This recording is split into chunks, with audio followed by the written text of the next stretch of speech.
Hello everyone, welcome to an academy and welcome to my class. Myself Joy and I have started a very important JEE Mains PYQ practice series for you. तो इस series में क्या special है सबसे पहले ये discuss कर लेते हैं, क्योंकि आपके माइंड में प्रॉपर पिक्चर सेट होनी चाहिए कि आगे के लेक्चर्स जो हैं वो किस तरीके से प्रोसीड होंगे, वहाँ पर क्या क्या हम डिस्कस करेंगे। ओके, तो जैसे कि आपको नाम से ही पता चल रहा है, यहाँ पर जेई मेंस के पीवाईक्यूज पे मेनली हम फोकस करेंगे और जेई मेंस के भी इम्पॉर्टेंट पीवाईक्यूज, इम्पॉर्टेंट यानी जिस पीवाईक्यू को करके आपको काफ़ी चीज़ें सीखने को मिले, जिनके कॉन्सेप्ट रिपीटेटिव मैनर में जेई में हर साल पूछे जाते हैं। ठीक है, तो ये तो पहली बात रही। अब नेक्स्ट यहाँ पर जो लेवल है, लेवल क्या रहने वाला है, easy, moderate and then difficult. मतलब हम एक सिस्टमेटिक मैनर में आगे बढ़ेंगे। ठीक है, ऐसा नहीं कि कहीं से कुछ भी क्वेश्चन उठा के सॉल्व कर लिया, ठीक है, उससे कुछ फ़ायदा नहीं होता है। तो हम एक सिस्टमेटिक मैनर में आगे बढ़ेंगे और साथ ही साथ हम कॉन्सेप्ट्स भी देखते रहेंगे। ओके, हो सकता है काफ़ी बच्चों ने रिवीजन ना किया हो प्रॉपर तरीके से, तो वो कॉन्सेप्ट भूल गए हो, तो उन्हें क्वेश्चन प्रैक्टिस में प्रॉब्लम हो, सीधा वो अपने आगे न्यूमेरिकल देखें तो उन्हें समझना है क्या करना है। तो इसीलिए थोड़ा थोड़ा हम कॉन्सेप्ट भी देख लेंगे आगे और देन हम क्वेश्चन डिस्कस करेंगे। तो पहला चैप्टर है हमारा इलेक्ट्रोस्टैटिक्स। जैसे कि आपको नाम से ही पता चल रहा है, इलेक्ट्रो मीन्स चार्ज, स्टैटिक्स मतलब एट रेस्ट। तो चार्ज जब रेस्ट पे होता है तो उसकी जो स्टडी होती है उसे हम क्या बोलते हैं, इलेक्ट्रोस्टैटिक्स। इलेक्ट्रोस्टैटिक्स में क्या क्या टॉपिक आ जाते हैं हमारे, electric charge and Coulomb's law, then electric field, then electric flux and Gauss's law का डिस्कशन करते हैं। देन हम आ जाते हैं इलेक्ट्रिक पोटेंशियल पे, देन इलेक्ट्रिक डाइपोल। तो यहाँ पर भी आप लोग देख पा रहे होंगे कि ये टॉपिक्स भी सारे सिस्टमेटिक मैनर्स में लिखे हैं। तो जैसे कि हमने ये टॉपिक पढ़ा, ठीक है, हमने ये पूरा टॉपिक जल्दी जल्दी कवर कर लिए और हमें यहाँ से जो भी इसके कॉन्सेप्ट हैं वो क्लियर हो गए। देन हम इन सारे टॉपिक्स के पीवाईक्यूज करेंगे। ओके, और इसी तरीके से हम करते करते अपने चैप्टर्स जो हैं वो कवर करते रहेंगे और क्वेश्चंस की प्रैक्टिस करते रहेंगे। तो स्टार्ट करते हैं चैप्टर का पहला टॉपिक। पहला टॉपिक क्या है, फर्स्ट टॉपिक है हमारा इलेक्ट्रिक चार्ज। ओके, तो इलेक्ट्रिक चार्ज क्या होती है, आपकी इंट्रिंसिक प्रॉपर्टी होती है किसी भी मैटर की। इंट्रिंसिक प्रॉपर्टी वो होती है जिस पे एक्सटर्नल थिंग्स का कोई फर्क नहीं पड़ता है। जैसे कि आपने ये एक चार्ज लिया Q, ओके, Q चार्ज लिया, यहाँ पर आपने बाहर से इलेक्ट्रिक फील्ड भी अप्लाई कर दिया, मैग्नेटिक फील्ड अप्लाई कर दिया, तब भी इस चार्ज की जो वैल्यू है वो उसमें कोई चेंज नहीं आएगा। मतलब वो एक्सटर्नल चीज़ों से इंडिपेंडेंट होगी और साथ ही साथ आपकी मास के भी इंडिपेंडेंट होगी। ओके, तो ऐसी प्रॉपर्टीज को हम क्या कहते हैं, intrinsic properties. Then charge is a scalar quantity and SI unit क्या होती है इसकी, कूलम्स। अच्छा, इसे समझते हैं कि स्केलर क्वांटिटी क्या होती है। स्केलर क्वांटिटी वो होती है जिनके पास खाली मैग्नीट्यूड होता है। जैसे कि हमारा चार्ज है तो इसकी ऐसा यूनिट क्या है, कूलाम। तो हमारा चार्ज हो सकता है 10 coulomb, 5 coulomb, 2 coulomb, okay, -2 coulomb. इस तरीके से हमारे चार्जेस हो सकते हैं। तो यहाँ पर हम खाली मैग्नीट्यूड की बात करते हैं। ओके, हम कभी भी डायरेक्शन के बारे में नहीं बोलेंगे, चार्ज का कोई डायरेक्शन नहीं होता है। ठीक है, और आप इसे ऐसे भी समझ सकते हो, स्केलर क्वांटिटीज वो भी होती हैं जिनका जो एडिशन होता है वो कैसा होता है, स्केलर होता है। यानी कि अगर आपके पास 5 कूलाम है और इधर है -6 कूलाम, तो आप इसे एल्जेब्रिकली ऐड करोगे, यानी कि यहाँ पर इसे ऐड करने के बाद क्या मिल जाएगा, -1 कूलाम। जैसे कि सिंपल आप मैथ्स में ऐड सब्ट्रैक्ट करते हो, सेम आपको वो चार्ज के लिए भी फॉलो करना है। ओके, तो अगर हम 1 इलेक्ट्रॉन की बात करें तो एक इलेक्ट्रॉन के पास कितना चार्ज होता है, -1.6 × 10⁻⁻19 कूलाम। ध्यान रहे यहाँ पर माइनस साइन आ गया है। अगर वहीं पर हम 1 प्रोटॉन की बात करेंगे तो प्रोटॉन में क्या आ जाएगा, माइनस की जगह प्लस आ जाएगा। बाकी आपका मैग्नीट्यूड जो है चार्ज का वो सेम रहेगा। ठीक है, क्या रहेगा 1.6 इंटू 10⁻⁻19 कूलाम। ओके, ये हो गया प्रोटॉन के लिए। नेक्स्ट है चार्ज जो होता है वो क्वांटाइज्ड होता है। अब देखो ये जो हम बोल रहे हैं 1 इलेक्ट्रॉन के पास जो चार्ज है, ये इसे हम ये भी बोलते हैं कि जो इलेक्ट्रॉन है वो आपका क्या है, एक फंडामेंटल पार्टिकल है। मतलब उस फंडामेंटल पार्टिकल मतलब जो भी सारे पार्टिकल्स हैं वो उसका रेफरेंस लेके बने हैं। और जो फंडामेंटल पार्टिकल होता है उसे आप ब्रेक नहीं कर सकते, उसे आप तोड़ नहीं सकते। तो आपके जो कोई भी अगर बॉडी है, मान लो ये मैंने बॉडी ले ली, तो इसके पास 1 इलेक्ट्रॉन होंगे, 2 इलेक्ट्रॉन होंगे, या तो फिर 3 इलेक्ट्रॉन होंगे। ऐसा नहीं हो सकता है कि यहाँ पर 1.5 इलेक्ट्रॉन हो जाए, ठीक है ना, ये नहीं हो सकता है। 1.5 इलेक्ट्रॉन नहीं हो सकते, 5.3 इलेक्ट्रॉन नहीं हो सकते। ओके, होंगे तो इंटीजरल मल्टीपल में होंगे, इसीलिए इसे हम क्या लिख देते हैं, Q equal to plus minus n e. N क्या है आपका, इंटीजर। इंटीजर्स क्या होते हैं, इंटीजर्स होते हैं आपके जैसे कि आपने ले लिया 1 2 3 4, ओके, और आपका -1 2 -3 या फिर 0 भी आपका इंटीजर है, ठीक है। तो जो भी इंटीजर है वो हमारे कंप्लीट नंबर्स होते हैं। फ्रैक्शंस क्या होगा, ये होगा जैसे 5.3 1.5। तो जो भी हमारा चार्ज है किसी बॉडी का वो आपका इंटीजरल मल्टीपल में एग्जिस्ट करता है, ठीक है। प्लस प्रोटॉन के लिए, माइनस इलेक्ट्रॉन के लिए। And then charge is conserved and invariant. इसे हम इस तरीके से भी डिफाइन कर देते हैं, charge can neither be created nor be destroy. इसे हम ऐसे समझते हैं जैसे कि आपकी एक बॉडी है, हमने ये बॉडी ली, हमने बोल दिया है ये क्या है, न्यूट्रल बॉडी है, न्यूट्रल बॉडी। तो न्यूट्रल बॉडी का मतलब ये तो नहीं है ना कि इंडिविजुअल जो भी यहाँ पर चार्जेस हैं वो खत्म हो गए, ऐसा तो है नहीं। ऐसा हो सकता है कि आपके 10 इलेक्ट्रॉन है, यहाँ पर 10 प्रोटॉन है, ठीक है। तो इसका चार्ज क्या होता है, माइनस, इसका प्लस, दोनों को ऐड करा तो कितना आ गया अपने पास चार्ज, 0। ओके, तो ऐसा तो था नहीं कि चार्ज 0 हो गया तो यहाँ पर इलेक्ट्रॉन या प्रोटॉन ही खत्म हो गया, ऐसा तो कुछ है नहीं। तो चार्ज है इसके अंदर, बट यहाँ पर क्या हुआ है, इक्वल अमाउंट के इलेक्ट्रॉन है, इक्वल अमाउंट के प्रोटॉन है। तो जो हमारी बॉडी हो गई वो क्या हो गई, न्यूट्रल, और जो चार्ज है वो कंजर्व ही रहा अपना, ठीक है। Charge is invariant. इनवेरिएंट मतलब जो कि चेंज ना हो सके, ठीक है, चेंज ना हो। अब जैसे कि आपने कॉन्सेप्ट सुने होंगे टाइम डायलेशन का। टाइम डायलेशन का बहुत फेमस कॉन्सेप्ट है, मूवीज भी बनी है काफ़ी इस पे। होता क्या है कि जब भी कोई बॉडी को आपकी लाइट की स्पीड से मूव करा जाता है तो वो बॉडी क्या कर, उसके लिए टाइम क्या होता है, स्लो हो जाता है, ठीक है। इसी तरह उस बॉडी का मास जो होता है वो इंक्रीज हो जाता है, लेंथ कॉन्ट्रैक्ट हो जाती है, छोटी हो जाती है। बट जो आपका चार्ज होता है, चार्ज उसका इनवेरिएंट रहता है, यानी कि 10 कूलाम चार्ज अगर उस बॉडी पे है और आपने उसे लाइट की स्पीड से मूव कराया तब भी उसके पास 10 कूलाम चार्ज ही रहेगा। इसे ही हम क्या बोलते हैं, इनवेरिएंस ऑफ चार्ज। ओके, तो यहाँ तक आई होप क्लियर हो गए होंगे आपको ये point, intrinsic property, scalar quantity, SI unit, quantization, conservation and invariance of charge. Then हम आते हैं चार्ज के टाइप्स क्या क्या होते हैं, positive negative. Positive negative attract करते हैं, पॉजिटिव पॉजिटिव, नेगेटिव नेगेटिव एक दूसरे को रिपेल करते हैं, यानी कि unlike charges attract each other, like charges repel each other. Okay, then इसके बाद मेथड्स ऑफ चार्जिंग पे हम आते हैं। मेथड्स ऑफ चार्जिंग आपके बहुत होते हैं, ठीक है, charging by friction, charging by induction. तो इसमें सबसे इंपॉर्टेंट जो है वो होता है charging by conduction. JEE Mains में या जेई एडवांस में चार्जिंग बाय कंडक्शन से काफ़ी क्वेश्चंस पूछे गए रिपीटेटिव मैनर में। तो हम यहाँ पर चार्जिंग बाय कंडक्शन का सबसे पहले डिस्कशन करेंगे।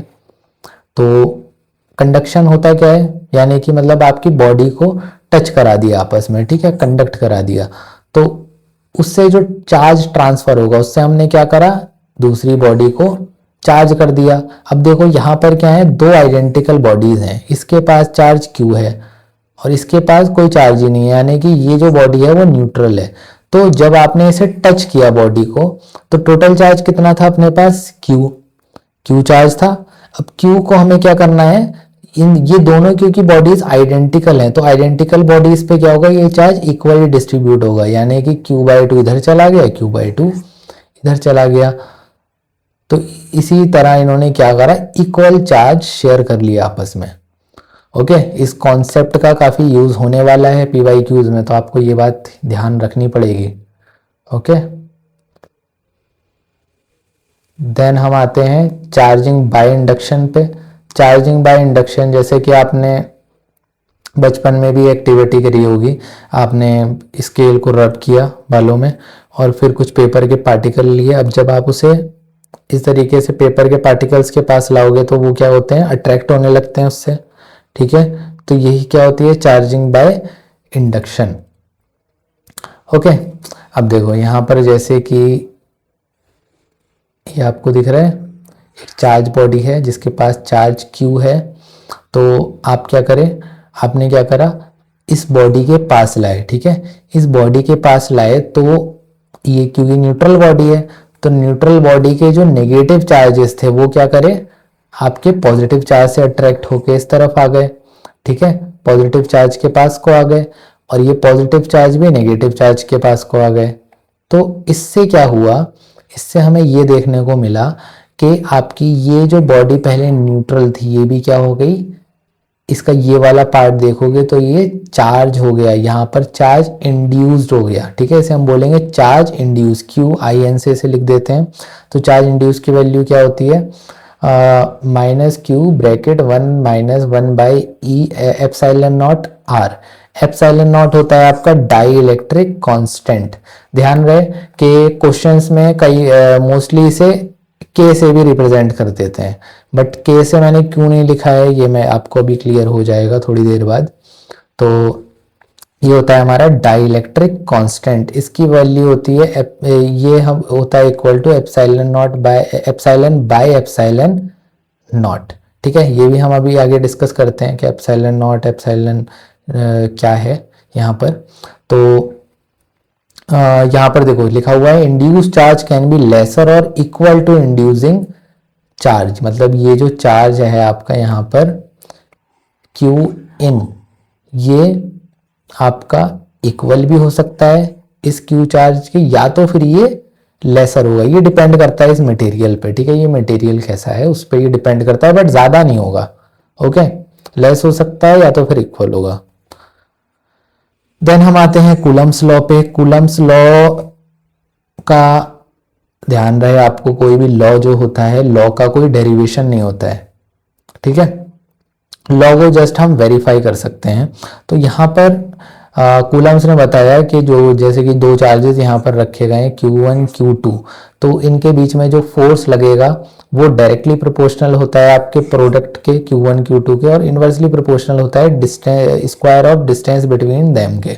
ठीक है, इसे हम इनवर्स स्क्वायर लॉ भी बोलते हैं। तो जहाँ पर जब प्रोपोर्शनैलिटी हटती है तो एक कांस्टेंट आता है 1/4πε0, इसे हम K से भी रिप्रेजेंट कर देते हैं। ओके, एप्सिलॉन नॉट क्या होता है, परमिटिविटी ऑफ फ्री स्पेस, यानी कि वैक्यूम में किस लेवल से आपका जो ये जो फोर्स है ये परमिट हो रहा है यहाँ पर। ठीक है, किस तरीके से परमिट हो रहा है, ऑब्वियसली वैक्यूम में इसकी वैल्यू मैक्सिमम होगी, मिनिमम होगी, तभी यहाँ पर जो फोर्स होगा वो मैक्सिमम होगा हमारा। ठीक है, तो ये होती है permittivity of free space in vacuum, इसकी वैल्यू आपको दे रखी है यहाँ पर। ठीक है, तो सिंपली हम याद जो करेंगे यहाँ पर, याद आप ये भी कर सकते हो और बाकी ये तो करनी है। वैसे क्वेश्चंस में भी कुछ कुछ गिवन रहती है, कुछ कुछ में नहीं रहती है, तो आप ये तो कर ही लो याद।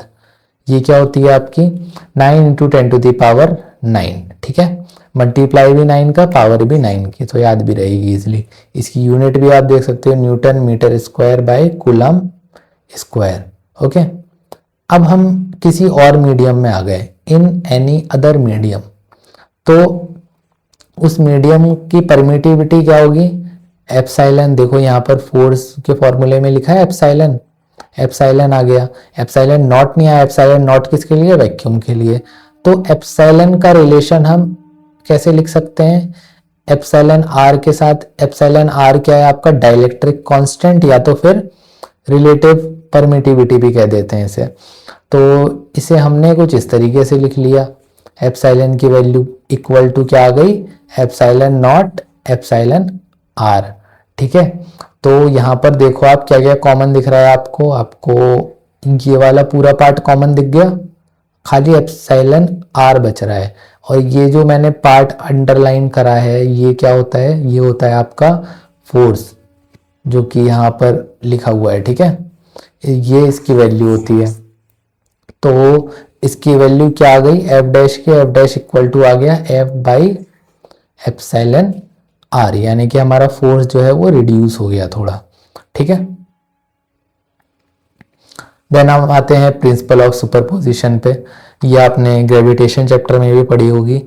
जो भी, जैसे कि यहाँ पर कोई पार्टिकल रखा है, ओके, उस पे ये चार्जेस कुछ फोर्सेस लगा रहे हैं। ठीक है, तो ये जो फोर्स लग रहा है Q1, जो इस पार्टिकल पे फोर्स लगा रहा है वो इंडिपेंडेंट होगा आपके F2 और F3 के। ठीक है, इस पे कोई फर्क नहीं पड़ेगा Q2 और Q3 चार्ज का, और ये जो होंगे इंडिविजुअली आपके इंडिपेंडेंट होंगे। तो यहाँ पर इनका क्या होगा, इनका हो जाएगा वेक्टर सम, यानी कि रिजल्टेंट हम ले लेंगे इन फोर्सेस का। ठीक है, और इन फोर्सेस का रिजल्टेंट लेके ही आप नेट फोर्स बता दोगे यहाँ पर। ठीक है, तो अब हम डिस्कशन कर लेते हैं कुछ PYQs का। यहीं तक हमारे कॉन्सेप्ट थे electric charges and Coulomb's law के बारे में। बाकी हम चीज़ों को PYQs करेंगे तो और क्लियर होंगी। तो जैसा कि मैंने आपको बताया था, charging by conduction important topic है। तो आप देखो यहाँ पर JEE मेंस 2024 में क्वेश्चन पूछा गया है, तो इसे सॉल्व करते हैं। Two identical conducting sphere P and S with charge Q on each other repel each other with a force 16 Newton. दो हमारे स्फीयर हैं P and S, चार्ज कितना है Q, कितने फोर्स से रिपेल कर रहे हैं, 16 न्यूटन से।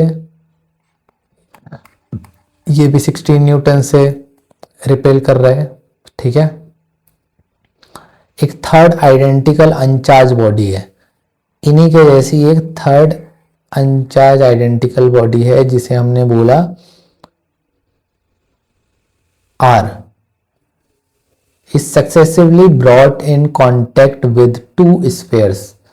सक्सेसिवली यानी कि पहले ये बॉडी कांटेक्ट में लाई गई P के, देन P के बाद S के कांटेक्ट में। तो जब P के कांटेक्ट में आएगी तो क्या होगा, P के कांटेक्ट में आएगी। अब ऑब्वियसली ये अनचार्ज बॉडी है। ठीक है, अनचार्ज बॉडी है, तो जैसे ही इसे आप कांटेक्ट में लाओगे P के, तो आपका चार्ज इक्वली डिस्ट्रीब्यूट होगा इन दोनों पे।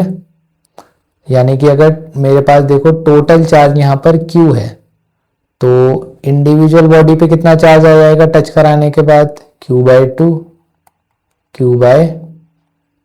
ठीक है, यहां तक बात खत्म हो गई। अब क्या करना है, अब इसी बॉडी को ले जाके टच करा देना है S के साथ। S के साथ कराओगे तो क्या होगा, फिर S के साथ कराओगे तो S के पास तो पहले से ही कितना चार्ज है, Q चार्ज है। टोटल चार्ज कितना हो गया इन बॉडीज पे, टोटल चार्ज कैसे बताएंगे, Q + Q/2 को ऐड कर दो। ओके, Q + Q/2 को ऐड करोगे कितना आया, 3Q/2। अब 3Q/2 जो है वो हमारा टोटल चार्ज है। तो टोटल चार्ज को भी हमें इक्वली शेयर करना है S और आर के साथ इक्वली शेयर करोगे तो कितना चार्ज आएगा, इसका भी हाफ कर दो, इसका भी हाफ कर दो, तो इंडिविजुअल बॉडी के पास कितना चार्ज आ जाएगा 3q/4। ठीक है, 3q/4 आ गया है, यानी कि अब कंडीशन कुछ ऐसी बन गई PS। ठीक है, चार्ज क्या आ गया q/2 और इधर कितना आ गया 3q/4। ठीक है, तो आपसे क्या पूछा है, new force of repulsion between P and S। अब new force of repulsion let say F' मान लेते हैं, तो आपको बताना है कि इसकी वैल्यू क्या होगी। अच्छा, यहाँ सेपरेशन चेंज करने की तो कोई बात करी नहीं है, तो अगर ये स्टार्टिंग में हमने R लिया है तो एंडिंग में भी हम इसे क्या लेंगे, R ही लेंगे। ठीक है, तो यहाँ पर हम फोर्स को कैसे लिख सकते हैं, initially F equal to K Q1 Q2/R²। F की वैल्यू क्या है 16, K Q1 Q2 Q ही है तो Q² हो गया R²। ठीक है, और यहां पर क्या वैल्यू आ जाएगी F' की K Q/2 3q/4/R²। तो जब आप इसे मल्टीप्लाई करोगे तो 3/8 K Q²/R²। अब देखो ये जो वैल्यू आ रही है K Q²/R² की, ये वैल्यू तो हमें पहले ही मिल गई है। ठीक है, ये वैल्यू तो हमें इनिशियल कंडीशन से मिल गई है, ये इक्वेशन 1 बना लो। ठीक है, अब इक्वेशन 1 को आपको क्या करना है, इसमें पुट कर देना है। इक्वेशन 1 को पुट करोगे तो इक्वेशन 1 किसके इक्वल है 16 न्यूटन के इक्वल, तो इनटू 16, तो ये क्या हो गया 8 2 16, यानी कि इसका आंसर आ गया 6 न्यूटन।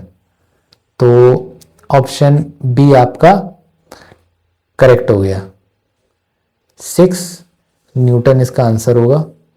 ठीक है, कोई भी क्वेश्चन जो भी हम सॉल्व कर रहे हैं यहाँ पर देखो करेक्ट मेथड क्या होगा आपके लिए, सबसे पहले आप वीडियो को पॉज करो थोड़ी देर के लिए, टाइम वेस्ट नहीं करना है ज़्यादा।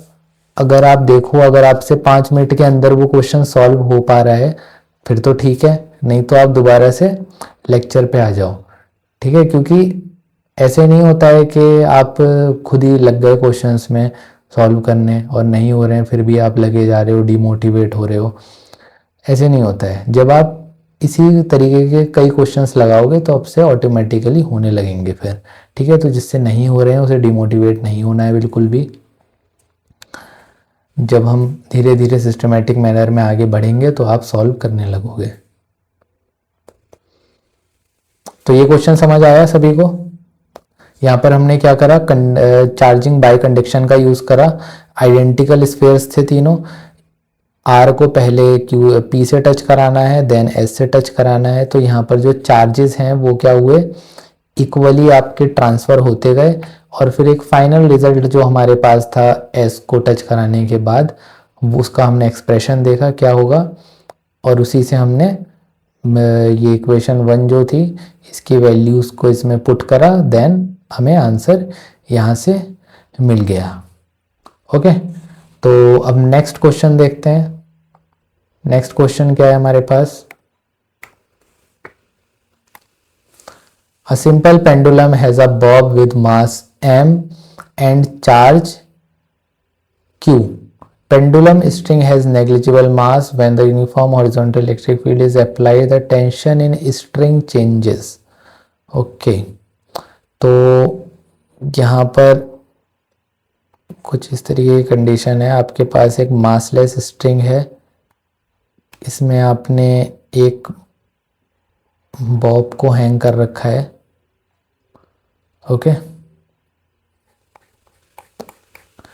अब आपने क्या करा, इलेक्ट्रिक फील्ड अप्लाई किया, तो ऑब्वियसली इलेक्ट्रिक फील्ड का इस बॉब पे असर पड़ेगा क्योंकि इसका मास m है और चार्ज भी इसका q है। तो अगर इलेक्ट्रिक फील्ड इस तरीके से अप्लाई किया तो इस पर कुछ रिपल्शन लगेगा, ठीक है।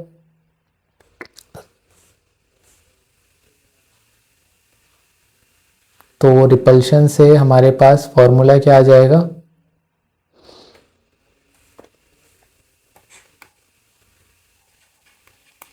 QE। अच्छा, QE आपने अभी नहीं पढ़ा होगा, मैं आपको बता दे रहा हूं। F इक्वल टू क्या होता है, QE, ठीक है। ये फॉर्मूला आपको याद रखना है, बाकी हम आगे इसका डिस्कशन करेंगे ये कैसे आया। तो F इक्वल टू होता है आपका QE, और इस डायरेक्शन में क्या लग रहा होगा, mg, ठीक है। और ये आपकी टेंशन लग रही है। तो देखा जाए तो ये क्या है आपका, the final tension string when pendulum attains a equilibrium position is, okay. तो जब आपकी इक्विलिब्रियम पोजीशन अटेन हो जाएगी, यानी कि हॉरिजॉन्टल डायरेक्शन में, वर्टिकल डायरेक्शन में, या फिर किसी भी डायरेक्शन में देखो तो आपका जो नेट फोर्स है वो आपका 0 आना चाहिए, ठीक है।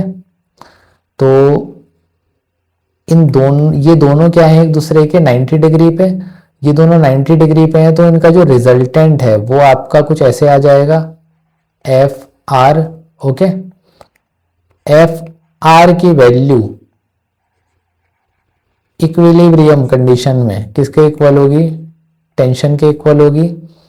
यानी कि आप इसका सिंपली रिजल्टेंट ले लो, क्योंकि ये 90 डिग्री पे है, तो 90 डिग्री पे जब होते हैं तो इनका रिजल्टेंट हम कैसे लेते हैं,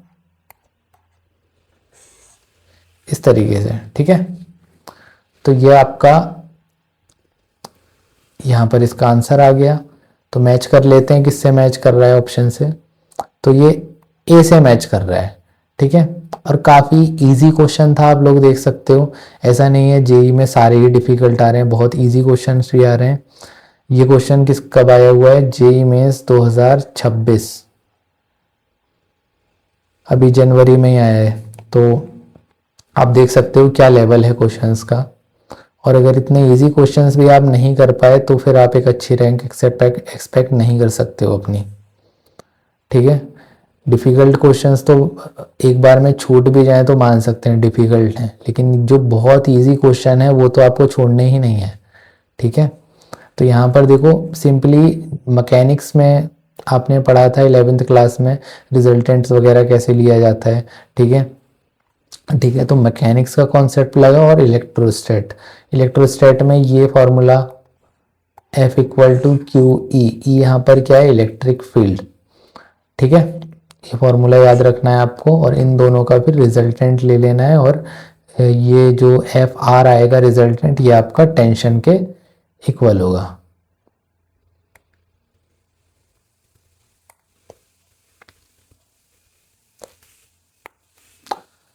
देन नेक्स्ट प्रॉब्लम डिस्कस करते हैं। इफ टू चार्जेस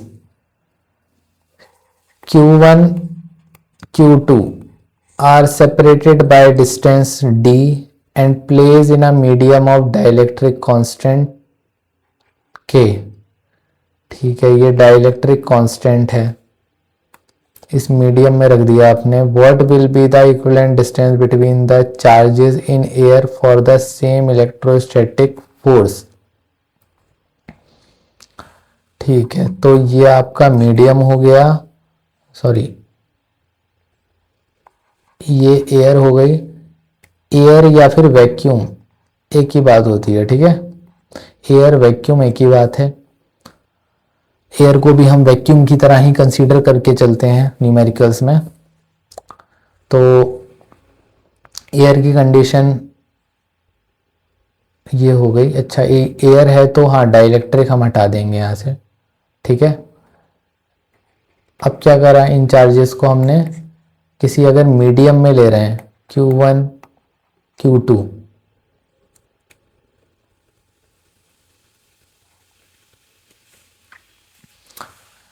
एक बार दोबारा से रीड करते हैं क्वेश्चन को। If two charges Q1 Q2 are separated with distance d and placed in a medium of dielectric constant K, okay. Medium है आपका, डिस्टेंस कितना दे रखा है इन दोनों के बीच का d, इसका डाइलेक्ट्रिक कांस्टेंट है k। देन हमने क्या किया, व्हाट विल बी द, पूछ रहे हैं यहाँ पर what will be the equivalent distance between the charges air for same electrostatic force. अगर इसे हम एयर में रख दे रहे हैं, एयर में रख दे रहे हैं तो इनके बीच का जो इलेक्ट्रोस्टैटिक फोर्स है वो सेम रहा, ठीक है। तो बताना है कि वो कितने डिस्टेंस पे होगा, वो डिस्टेंस क्या है x, x आपको कैलकुलेट करना है, ठीक है। इधर भी f लग रहा था और मतलब पहले भी f लग रहा था, बाद में भी कितना लगा, f लग रहा है। तो आपको बताना है कि इन दोनों के बीच का जो डिस्टेंस है वो एयर वाले केस में कितना हो गया, ठीक है। ये क्वेश्चन है हमारा। तो मीडियम में क्या था, 1/4 पाई एप्सिलॉन के Q1 Q2 by are square, ऐसे ही लिखते हैं मीडियम के लिए हम, ठीक है। डिस्टेंस यहाँ पे d गिवन है, और जब इसे एयर में रखा तब भी तो फोर्स सेम है, और एयर में क्या होता है, खाली एप्सिलॉन नॉट आता है। चार्जेस अभी भी सेम है, एयर में यहाँ डिस्टेंस चेंज हो गया है। अब आप Q1 Q2 का जो यहाँ पर प्रोडक्ट है उसे कैंसिल कर सकते हो, और क्या क्या दिख रहा है कैंसिल करने को, 4 पाई एप्सिलॉन नॉट। तो क्या मिला हमें यहाँ पर, हमें बचा क्या यहाँ पर, के D square equal to 1/x², ठीक है। ये बच रहा है आपके पास। तो x को हम कैसे लिख सकते हैं, d रूट के, ऐसा कौन सा ऑप्शन में आ रहा है, ये आ रहा है आपका A option, okay. D root k आपका आंसर हो जाएगा। तो ये क्वेश्चन समझ आया आपको, इसका सॉल्यूशन। यहां पर सबसे पहले क्या करा हमने, हमें कंडीशन दे रखी है मीडियम की, मीडियम में सबसे पहले आपके दो चार्जेस रखे गए, इनके बीच का सेपरेशन दिया गया है और ये डाइलेक्ट्रिक कांस्टेंट दिया गया है। देन इसे क्या करा, एयर में या वैक्यूम में रख दिया, ओके, एयर या वैक्यूम में रख दिया। तो एयर या वैक्यूम में रखने पे क्या हुआ, इनके बीच का फोर्स अभी भी सेम है। अब आपको बताना है कितनी सेपरेशन होगी वो जिसपे ये फोर्स सेम होगा। तो उसके लिए हमने दोनों कंडीशंस को इक्वल रखा, और इक्वल रख के x equal to d root k हमारा आंसर आ गया।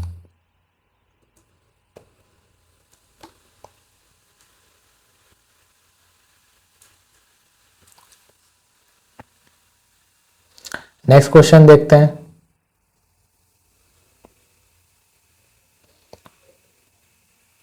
Force between 2 point charges Q1 Q2 placed in a vacuum at r centimeter apart is a force between them when placed in a medium having dielectric constant K equal to 5 दिया at r by 5 centimeter apart, okay. तो ये भी आपका medium change होने पर ही जो condition बनती हैं उसको ध्यान में रखते हुए सॉल्व करना है। तो सबसे पहले जो हमें क्वेश्चन में गिवन है वो हम देख लेते हैं। दो चार्जेस दिए हैं Q1 Q2, कितनी दूर रखे हैं, r सेंटीमीटर दूर रखे हैं, ठीक है। कितना फोर्स लग रहा है, F।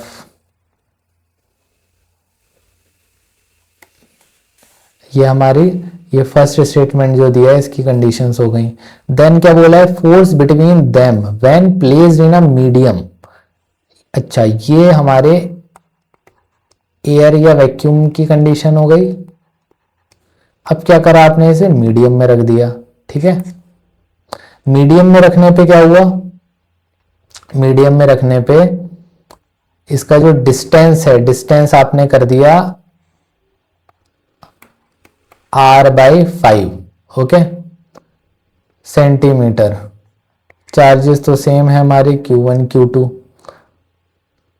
तो आपको बताना है फोर्स क्या होगा यहां पर, F डैश लिख देते हैं इसे, इस फोर्स की वैल्यू बतानी है। तो आपको पता होगा F डैश क्या होता है, F/ε0 एप्सिलॉन आर, यही हमने फॉर्मूला देखा था। ओके, बट ये फॉर्मूला क्या यहां पर हम यूज कर सकते हैं, बताओ। अगर ये फॉर्मूला यूज करा तो सिंपली अपना आंसर कौन सा आ जाएगा, सी, और सी ऑप्शन हो जाएगा गलत आपका। ओके, गलत कैसे हो जाएगा, देखो गलत ऐसे होगा कि ये कंडीशन तब के लिए थी जब आपकी कॉन्फ़िगरेशन चेंज नहीं हुई है। मान मतलब अगर ये r डिस्टेंस पे है तो ये भी r डिस्टेंस पे ही होना चाहिए, ठीक है। बट यहाँ पर क्या हो गया है, डिस्टेंस को r/5 कर दिया गया है, ठीक है। तो इसीलिए ये फॉर्मूला नहीं लगेगा आपका। ओके, ये भी लिख लेना साइड से ही, इस पे कट बना लेना, ये नहीं लगेगा।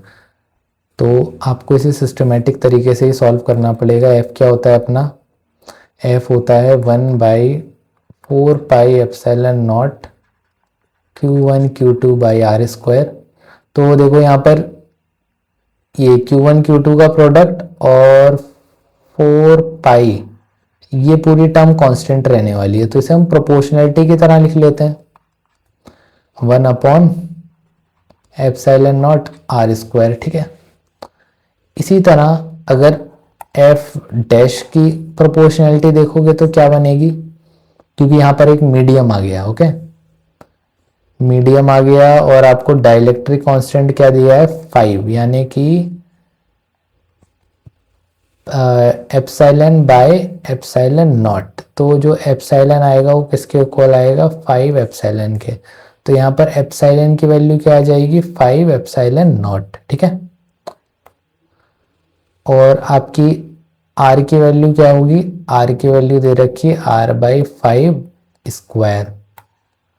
तो ये सिंपली आ गया 25 5 ε r², यानी कि इसे हम लिख सकते हैं,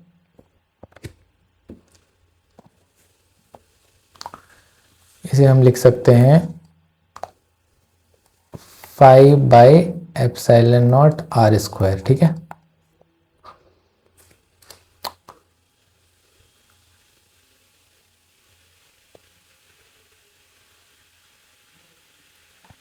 one upon epsilon not,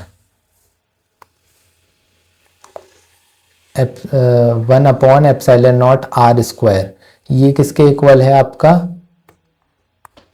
f के। तो आपको सिंपली इसे आपको ये f डैश वाली इक्वेशन में पुट कर देना है, ठीक है। पुट करोगे या तो फिर इसे डिवाइड कर दो सीधा, ठीक है। 1 और 2 को डिवाइड कर दो, तो f/f डैश क्या आ गया यहाँ से हमारा, 1/ε0r², 5/ε0r²। तो ये हो गया 1/5, यानी कि f dash equal to f/5।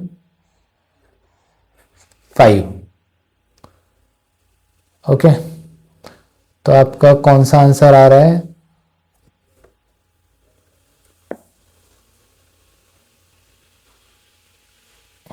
f/5 कहाँ दिख रहा है, ऑप्शन सी, ठीक है। ये आपका करेक्ट हो गया, यानी कि जो हमारा फोर्स है वो क्या हुआ, रिड्यूस हो गया, ठीक है। और ध्यान क्या रखना है कि आपको डायरेक्ट ये रिजल्ट यहां पर अप्लाई नहीं कर देना है, ये तब के लिए होता है जब आपकी कॉन्फ़िगरेशन सेम है, ठीक है। चार्जेस को आपने डिस्टर्ब नहीं करा है, उनके बीच की पोजीशन सेम है, बीच का डिस्टेंस सेम है, ठीक है। तो उसके लिए यूज होता है ये।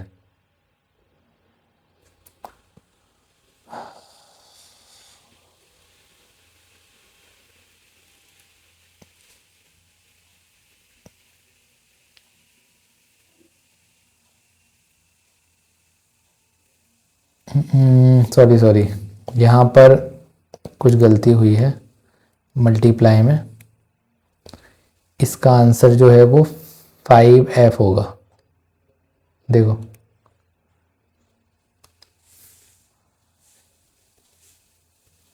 f डैश क्या आएगा, 5f आएगा, ये करेक्ट है। ठीक है, तो इसका ऑप्शन कौन सा हो गया, करेक्ट ऑप्शन हो गया बी। ठीक है, चलो ये हमारा फोर्थ क्वेश्चन हो गया। फिफ्थ डिस्कस करते हैं। फिफ्थ क्या है? ओके, फिफ्थ थोड़ा थियोरटिकल है, थोड़ा क्या पूरा ही थियोरटिकल है। A vehicle carrying inflammable fluid usually have metallic chains touching the ground. तो ऑप्शंस दिए गए हैं, to protect the tyres from catching dirt from the ground, to alert other vehicles, it is a custom to conduct excess charge due to air friction to ground and prevent sparking। Okay, तो देखो ये इस तरीके के जो questions आते हैं ये फ्री के मार्क्स होते हैं। ठीक है, फ्री के मार्क्स, फ्री के मार्क्स हैं ये। अब कुछ बच्चे हो सकता है इसे भी गलत करके आते हो। तो यहाँ पर आपको क्या बोला गया है कि व्हीकल है जो कि आपका फ्लूइड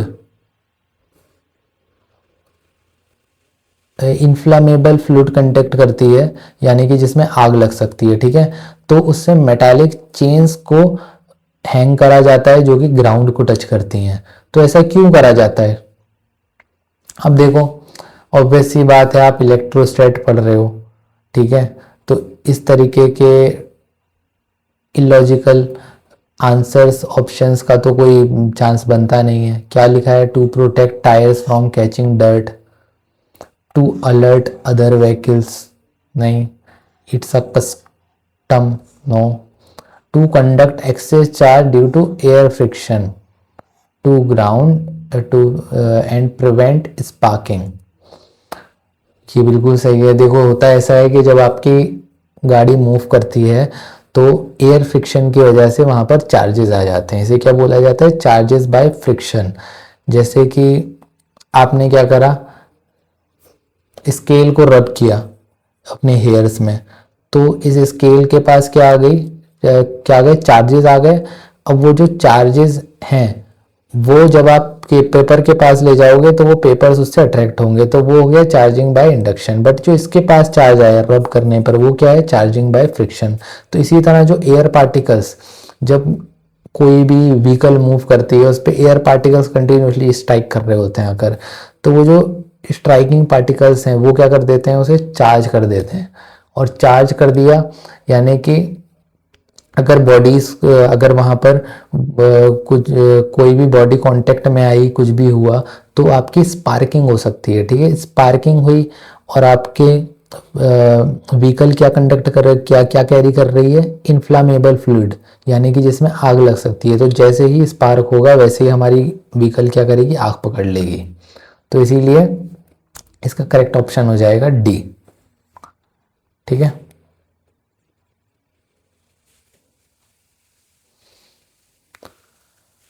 डी हो जाएगा करेक्ट ऑप्शन। चलो नेक्स्ट प्रॉब्लम देखते हैं। A certain charge Q is divided into two parts. Charge था Q, इसे क्या करा आपने? स्मॉल q और कैपिटल Q माइनस Q में डिवाइड कर दिया।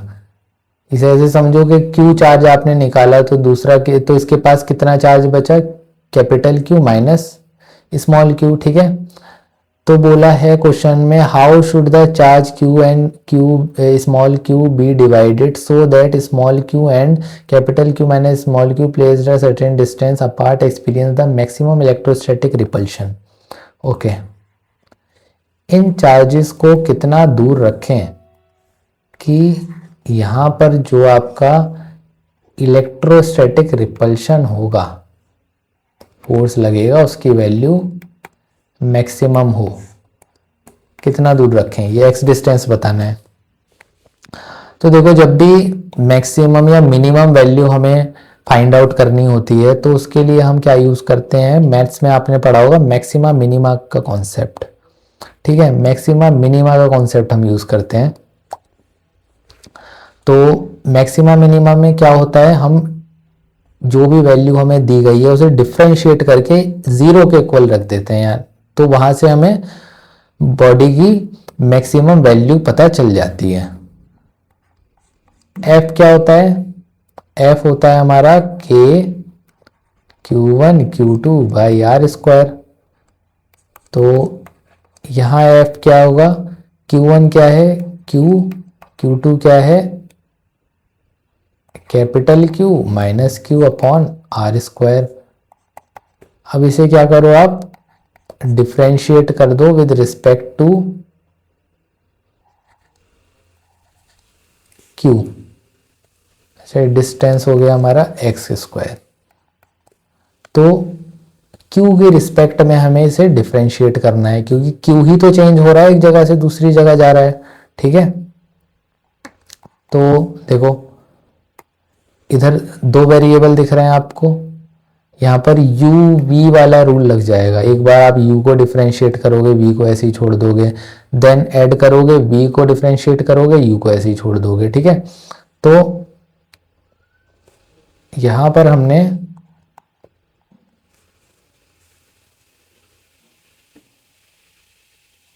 इस तरीके से इसे लिख लिया।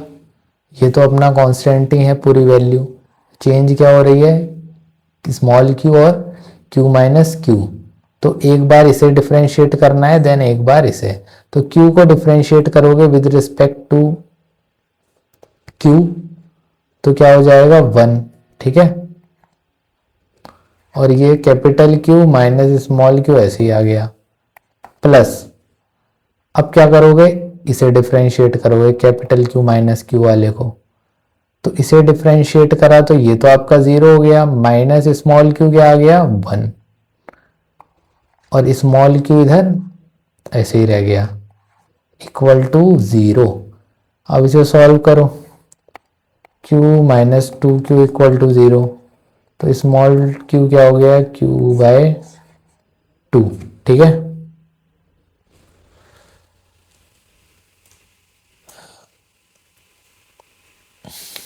स्मॉल टू स्मॉल q क्या आ रहा है आंसर आपका,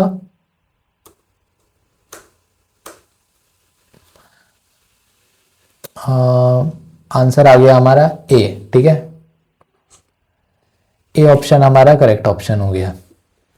तो आई बात समझ में कैसे मिनिमा मैक्सिमा का कॉन्सेप्ट यहाँ पर अप्लाई करना है, और इसका यूज करके हम यहाँ पर स्मॉल q की वैल्यू डिटरमाइन कर लेंगे, और इसके बाद सिंपली हमारा आंसर आ जाएगा।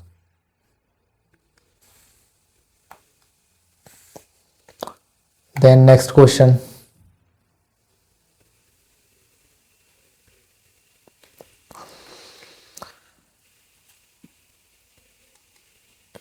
थ्री पॉइंट चार्जेस हैं of magnitude 5 microcoulomb, 0.6 and 0.3 microcoulomb are located at the vertices A B C of right angle triangle whose sides AB दी है, BC दी है, CA दी है। ठीक है, राइट एंगल कॉर्नर। तो यहां पर देखो साइड्स बहुत ध्यान से लेनी है। कैसे लोगे साइड, AB और CA दोनों सेम आ रही हैं, मतलब ये 3 सेंटीमीटर, A कॉमन है यहाँ, AB आ गया, और इधर AC आ गया, ये भी कितनी है 3 सेंटीमीटर, और ये आपकी हाइपोटेनियस आ गया।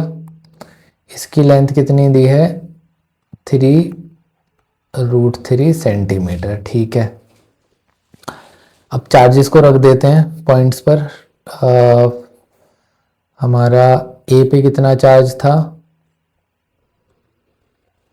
5 माइक्रोकुलाम, बी पे था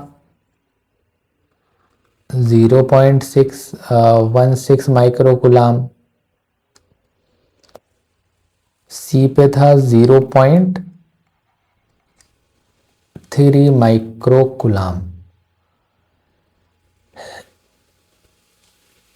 charge at point A experiences dash newton of electrostatic force due to other two charges. ठीक है, तो देखो सारे यहाँ पर पॉजिटिव चार्जेस ही हैं, हमारे सारे पॉजिटिव चार्जेस ही हैं। तो पॉजिटिव पॉजिटिव ए और सी क्या करेंगे, रिपल्शन लगाएंगे, कुछ इस तरीके से जाएगा फोर्स। कैसे लिख सकते हैं हम इसे, force on A due to c, हमने ऐसे लिख दिया इसे। ठीक है, और एक फोर्स ये लगा, force on A due to B, force on A due to B. तो ये दोनों क्या है, एक दूसरे के राइट एंगल। तो जब भी दोनों फोर्सेस राइट एंगल पे होते हैं तो उनका रिजल्टेंट फोर्स कैसे आता है, सिंपली ऐसे आ जाएगा रिजल्टेंट फोर्स एफ आर। ठीक है, तो हमें एफ आर ही यहां पर कैलकुलेट करना है। तो सबसे पहले क्या कैलकुलेट करना होगा, एफ ए सी, फोर्स का फॉर्मूला पता है Q1 Q2 by are square. यहाँ पर K क्या है, 9 इंटू 10⁹9। Q1 Q1 दिया है आपको 5 माइक्रो गुलाम, तो माइक्रो को गुलाम में बदलेंगे, कितना हो जाएगा 5 इंटू 10⁻⁻6। इसी तरह 0.16 माइक्रो गुलाम, इसे भी क्या करना है, गुलाम में चेंज कर देना है। ठीक है, -6 का मल्टीप्लाई करके। देन आर स्क्वायर, तो आर में भी देखो सेंटीमीटर दिया है ना, तो सेंटीमीटर भी किस में हो गया, मीटर में हो गया और स्क्वायर हो गया। ठीक है,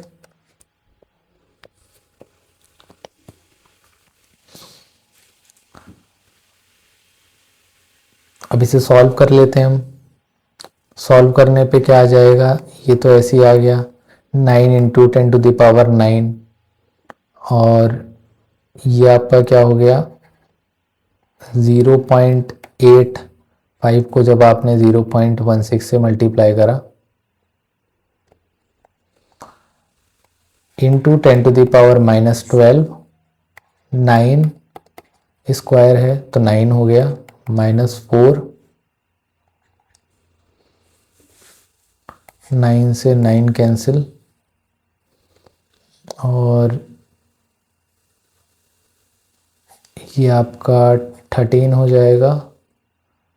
13, सो ये आ गया आपका 8 न्यूटन के इक्वल। ठीक है, एफ ए सी की वैल्यू आ गई 8 न्यूटन।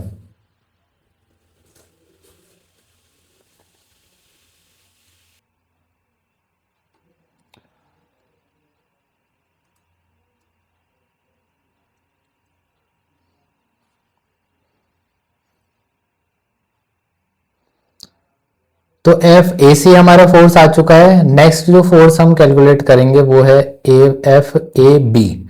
ठीक है, तो एफ ए बी देख लेते हैं, इसकी क्या वैल्यू आएगी, एफ ए बी। ओके, सो अब मैं डायरेक्ट सॉल्व करूंगा, बार बार फॉर्मूला नहीं लिखेंगे, फॉर्मूला ये ऊपर लिखा हुआ है। क्या हो जाएगा 9 इंटू 10⁻9। ओके, चार्जेस क्या क्या है हमारे पास, 5 माइक्रो गुलाम, माइक्रो है तो गुलाम में चेंज करेंगे, -6 आ गया, और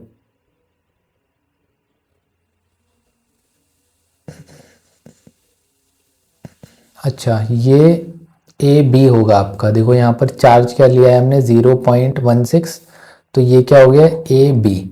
अब हम क्या कैलकुलेट करेंगे, ए सी। ए सी में हमारे पास कितना चार्ज दे रखा है 0.3 इंटू 10⁻6 अपॉन आर स्क्वायर, -2 का स्क्वायर। तो इसे सॉल्व कर लेते हैं। अब ये कितना हो गया 1.5 -12, 9 इंटू 10⁻⁻4, 9 से 9 कैंसिल हुआ आपका, 1.5 इंटू ये हो गया 13 -12 1, तो ये आ गया 15 न्यूटन।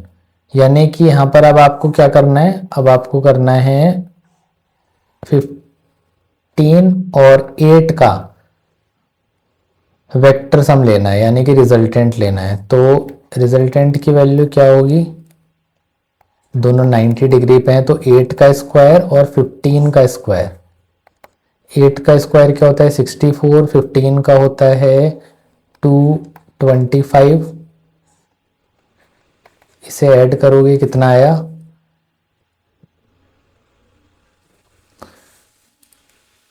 ऐड करने पे आया इस यहाँ पर 9, 6 और 2 8, 289। 289 किसका रूट होता है, 17 का। ठीक है, रूट्स आपको याद होने चाहिए, 1 से लेके 25 तक तो याद कर ही लो। ठीक है, क्योंकि आपको इस तरीके से डायरेक्ट वैल्यूज ऐसे दी जाती हैं क्वेश्चन में कि आपका जो फाइनल आंसर आए वो ज़्यादा कॉम्प्लिकेटेड ना बने आपके लिए, आप रूट वूट निकालने में ना फंस जाओ। आपको डायरेक्ट वैल्यूज याद होंगी तो आप यहाँ पर लिख दोगे। ठीक है, जैसे हमने यहाँ पर 17 न्यूटन लिख दिया, हमें याद थी वैल्यूज की। तो इसी तरह आपको टाइम बचाना है क्वेश्चन में अपना, और जो बेसिक बेसिक चीज़ें हैं उन्हें याद करते चलो। ठीक है, सो यहाँ पर 17 न्यूटन इसका आंसर हो जाएगा। ठीक है, तो ये हमारा 7 क्वेश्चन भी डिस्कस हो गया। अब हम चलते हैं 8th पे। 8th, अगर आपने ग्रेविटेशन ठीक से पढ़ा हो चैप्टर, तो यहाँ पर आपको सीरीज दी गई है। ठीक है, इस तरीके सीरीज वाले क्वेश्चन आपने ग्रेविटेशन में पढ़े होंगे। ठीक है, तो यहाँ पर हम इसे सॉल्व कर लेते हैं। ग्रेविटेशन में और इलेक्ट्रोस्टैट में अप्रोच देखा जाए तो ऑलमोस्ट सेम ही लगती हैं। तो अगर जिस बच्चे ने ग्रेविटेशन इजीली अच्छे से पढ़ा होगा वो इलेक्ट्रोस्टैट के क्वेश्चन इजीली कर सकता है। तो यहाँ पर infinite number of point charges दिए गए हैं, ईच कैरिंग चार्ज 1 माइक्रोकूलम, और ये कहाँ रखे गए हैं, वाई एक्सिस पे। ठीक है, ये हम वाई एक्सिस ले रहे हैं इसका। ठीक है, ये वाई एक्सिस ले लिया, और पहला चार्ज कहाँ रखा है आपका 1 मीटर पे, दूसरा रखा है 2 मीटर पे, तीसरा रखा है, थोड़ा दूर रख देते हैं, 4 मीटर पे, तीसरा रखा है 8 मीटर पे, और इसी तरह डॉट डॉट बने हुए हैं, मतलब आगे तक हमारे इन्फिनाइट तक चार्जेस रखे हुए हैं। ठीक है, आपसे पूछा गया था total force on a 1 coulomb point charge place at the origin. ठीक है, तो ये आपका ओरिजिन है, इज, अच्छा यहाँ पर जो फोर्स लग रहा है इसकी वैल्यू आपको दी गई है x इंटू 10⁻³ न्यूटन। तो आपको यहाँ पर ये x की वैल्यू को डिटरमाइन करना है। ओके, तो क्वेश्चन समझ में आ गया। ये चार्जेस रखे हुए हैं इन्फिनाइटली। अब ये हर चार्ज क्या करेगा, इस पे कुछ फोर्स लगाएगा। ठीक है, हर चार्ज क्या करेगा, फोर्स लगाएगा। इन सारे फोर्सेस का ही हमें यहाँ पर सम ले लेना है। ठीक है, और वो सम ही हमें क्या दे देगा, total force on charge 1 coulomb. तो फोर्स का फॉर्मूला क्या होता है, K(Q1Q2/r²। ठीक है, तो F जो नेट आएगा ऑन 1 कूलम वो क्या होगा, F1 क्या हो गया, 1 मीटर वाले चार्ज का, F2 हो गया 2 मीटर वाले चार्ज का, F3 हो गया 4 मीटर वाले चार्ज का। इसी तरह सो ऑन हम चलते जाएंगे इन्फिनिटी तक, मतलब इन्फिनिटी तक हम ऐड करेंगे इन फोर्सेस को। तो F1 को कैसे लिख सकते हैं, K Q1 Q2, Q1 क्या है यहाँ पर 1 कूलम, Q2 कितना है 1 माइक्रो कूलम, तो इसे -6 करके ही कूलाम में चेंज कर देते हैं, अपॉन आर स्क्वायर। आर क्या है यहाँ पर, आर है हमारा 1 मीटर, ठीक है, प्लस के again 1 coulomb into 1 into 10⁻⁻6 upon 2 का स्क्वायर, प्लस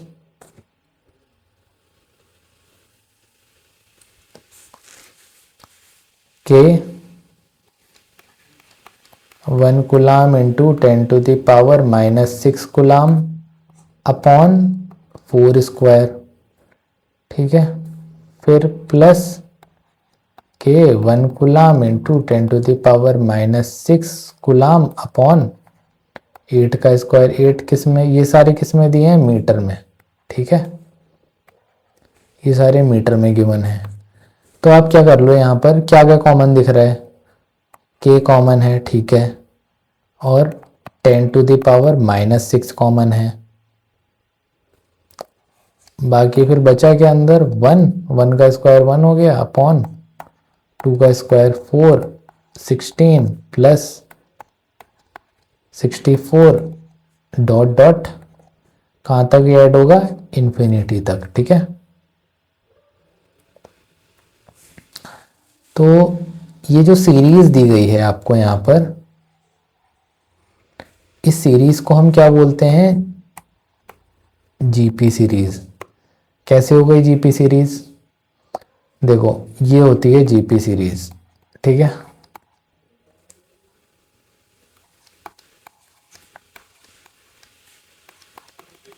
इस तरीके से हमारी जीपी सीरीज चलती जाती है। तो यहाँ पर ये ए होती है फर्स्ट टर्म, ठीक है, और कॉमन रेशियो हम कैसे लेते हैं, एक आगे वाली टर्म मतलब एक पीछे वाली टर्म को उसके आगे वाली टर्म से डिवाइड कर दो। जैसे यहाँ पर हम करें तो A R square by A R, तो ये क्या आ गया, सिंपली आर।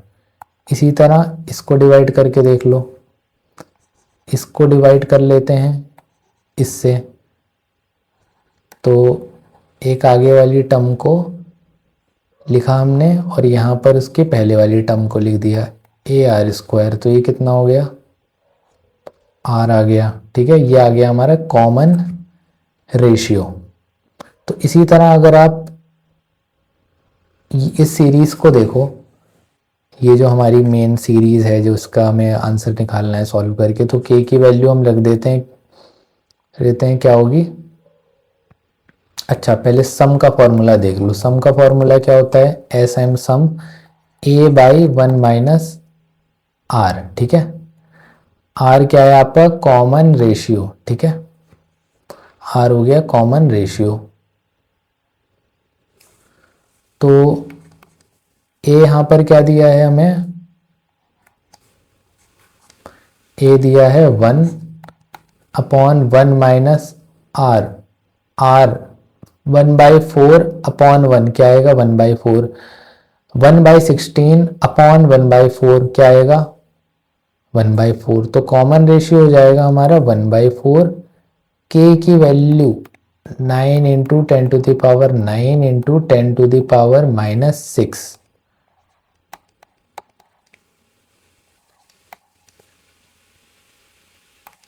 और इसे हम कैसे लिख सकते हैं, 3, 4। तो ये क्या है आंसर अपना, 12 इंटू 10⁻³ न्यूटन, ठीक है, ये फोर्स आ गया।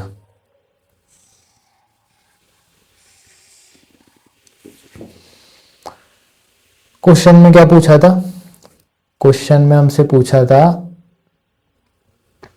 ये दिख रहा है आपको, x इंटू 10⁻3। तो यहां पर आपसे वैल्यू ऑफ x पूछी गई थी, तो वैल्यू ऑफ x क्या हो जाएगी, वैल्यू ऑफ x हो जाएगी हमारी 12, तो आंसर हो गया 12, ठीक है।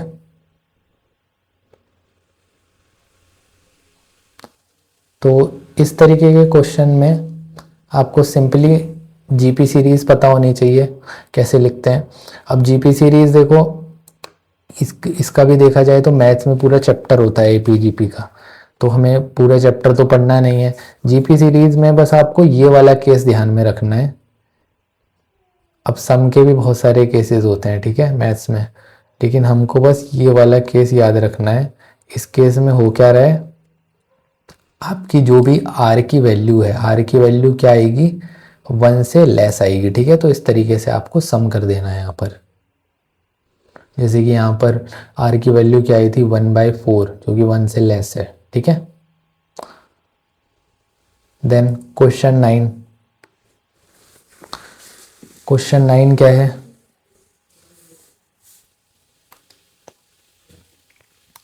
क्वेश्चन 9 में एक पॉइंट चार्ज है 1 microcoulomb is located as at a distance 2 meter from one end of thin insulating wire of length 10 centimetre. ये 10 सेंटीमीटर का एक वायर है, इससे 2 मीटर की दूरी पे, इस एंड से 2 मीटर की दूरी पे एक चार्ज रखा गया है। और इस वायर के पास कितना चार्ज है, वायर के पास है 24 माइक्रोकूलम, जो कि यूनिफॉर्मली डिस्ट्रीब्यूट करा गया है, ठीक है। ये वर्ड भी इंपॉर्टेंट है, यूनिफॉर्मली डिस्ट्रीब्यूट, ठीक है, लेंथ पर किया गया है, यानी कि यहाँ पर यूनिफॉर्म चार्ज डेंसिटी का कॉन्सेप्ट हम यूज कर सकते हैं, ओके। और जो फोर्स है आपका, force between Q and wire is, okay, तो इनके बीच में जो फोर्स लग रहा है, उस फोर्स की वैल्यू हमको बतानी है, ठीक है। तो इसको ऐसे सॉल्व नहीं करा जाएगा कि हमने डायरेक्ट कोई फॉर्मूला इसमें लगा दिया, ठीक है। डायरेक्ट फॉर्मूला भी होता है, बट कितने फॉर्मूले आप याद करोगे। तो इसे हम थोड़ा सा डेरिवेशन से देखेंगे कि डेरिवेशन से हम किस तरीके से डिराइव कर सकते हैं। तो ये आपके पास लेट से वो रॉड दे रखी है जिसकी लेंथ L है, यहाँ पर चार्ज है, यहाँ से कहीं x डिस्टेंस दूर। अब देखो ऐसा नहीं करना है कि आपको पता है फोर्स का फॉर्मूला क्या है, K(Q1Q2/r²। तो आप सीधा इस चार्ज की वैल्यू रख दो, इस चार्ज की वैल्यू रख दो और डिस्टेंस रख दो इनके बीच का और सॉल्व कर दो। अब देखो होता क्या है कि ये जो फॉर्मूला आपको दे रखा है, इसमें जो चार्ज है, चार्ज पूरी रॉड पे यूनिफॉर्मली डिस्ट्रीब्यूट है, ठीक है, पूरी रॉड पे यूनिफॉर्मली डिस्ट्रीब्यूट है। और ये जो यूनिफॉर्मली डिस्ट्रीब्यूट चार्ज है, इसका देखो हर पॉइंट पे डिस्टेंस चेंज हो रहा है।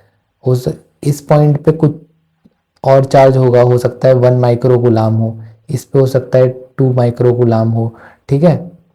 तो ये जो थोड़ा थोड़ा चार्ज है, ये हमारा इस Q की वैल्यू से चेंज होता जा रहा है धीरे धीरे। तो ये जो धीरे धीरे चार्ज चेंज हो रहा है, इसे हम सीधा इस फॉर्मूले से नहीं लिख सकते, ठीक है।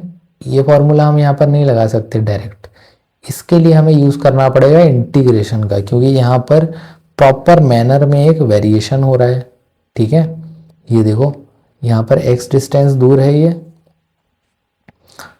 और ये हम मान ले रहे हैं dx है। और अगर इस टोटल पे चार्ज कैपिटल Q है तो इस पे कितना चार्ज होगा, dq, ठीक है, इस पे होगा चार्ज dq। तो अगर मैं इस लगने वाले फोर्स को F बोल दूं, dF, ठीक है, और ये डिस्टेंस a है मेरा, तो मुझे अगर टोटल F चाहिए तो मुझे कहाँ से कहाँ इंटीग्रेट करना होगा, इस पॉइंट से लेके इस पॉइंट तक इंटीग्रेट करना होगा, यानी कि A से A+L तक, ठीक है। तो चार्ज को हम कैसे लिख सकते हैं, फोर्स को हम कैसे लिख सकते हैं, K dQ, कैपिटल वाला Q into small q upon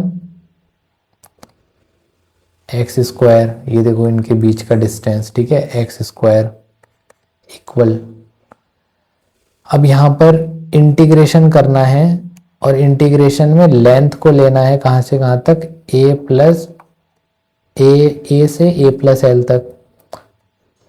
तो इसे हम कैसे लिख सकते हैं, डी क्यू को एक्स की टर्म्स में लिखा जा सकता है, lambda equal to d q by d x, क्योंकि ये यूनिफॉर्म चार्ज डेंसिटी बोली गई है तो d q by d x किसके इक्वल होगा, क्यू बाई एल के। क्यू कितना गिवन है हमें क्वेश्चन में, 24 माइक्रो कूलाम। लेंथ कितनी गिवन है, लेंथ है गिवन 10 सेंटीमीटर।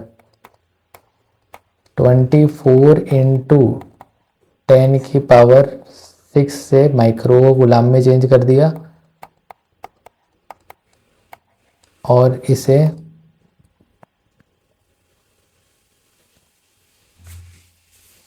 मीटर में चेंज कर दिया हमने।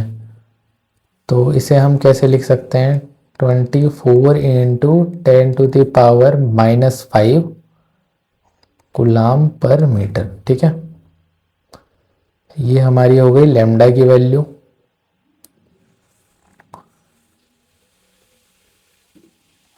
तो अगर डी क्यू को आप लिखना चाहो तो कैसे लिख सकते हो, 24 into 10 to the power -5 d x, okay.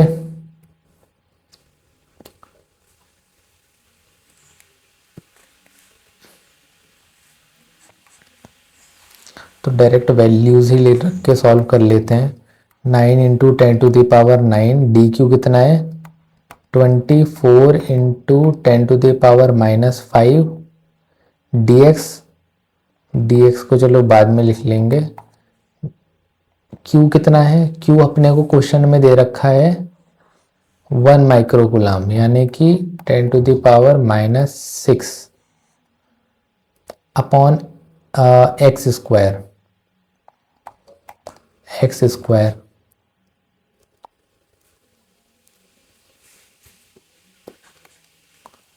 तो इसे सॉल्व कर लेते हैं।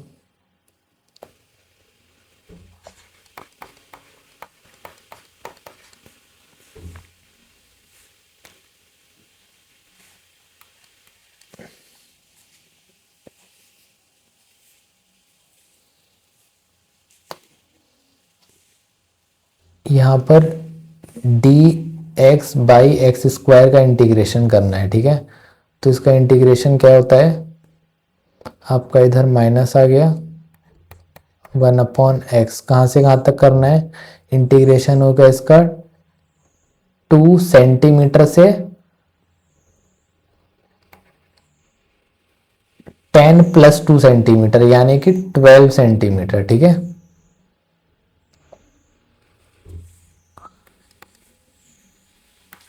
Nine into 24 into 10 to the power -2 centimetre में दिया है, आपको किस में रखना है, मीटर में, तो इसे हम मीटर में रखेंगे अपॉन 0.02 मीटर, ठीक है। सो 9 इंटू 24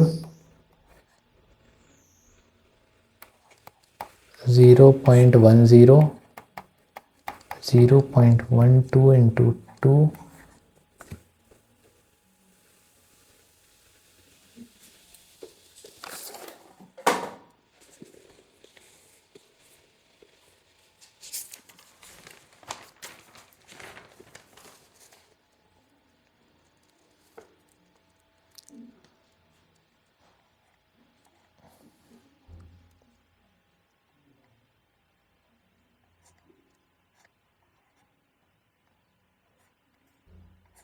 आप इसे सॉल्व करोगे तो जो फाइनल आंसर है वो आ जाएगा 90 न्यूटन, ठीक है। ये इसका आंसर हो गया 90 न्यूटन।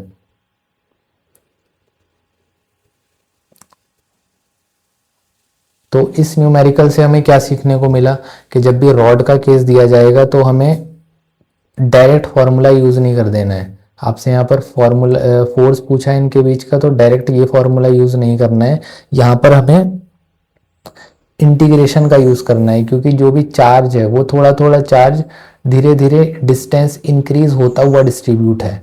ठीक है, ऐसा नहीं है कि इकट्ठा एक जगह पर हमने चार्ज दे दिया, एक ये चार्ज है, लो एक ये चार्ज है और अब इनके बीच का फोर्स बताओ। ये चार्ज जो है ये पूरा इस रॉड पे डिस्ट्रीब्यूट है, तो इसके बीच का डिस्टेंस देखो कंटिन्यूसली चेंज हो रहा है इस रॉड के अकॉर्डिंग। तो इसीलिए ये जो डिस्टेंस है और ये डिस्टेंस है वो वेरी करेगा, जिसकी वजह से यहाँ पर फोर्स वेरी करेगा।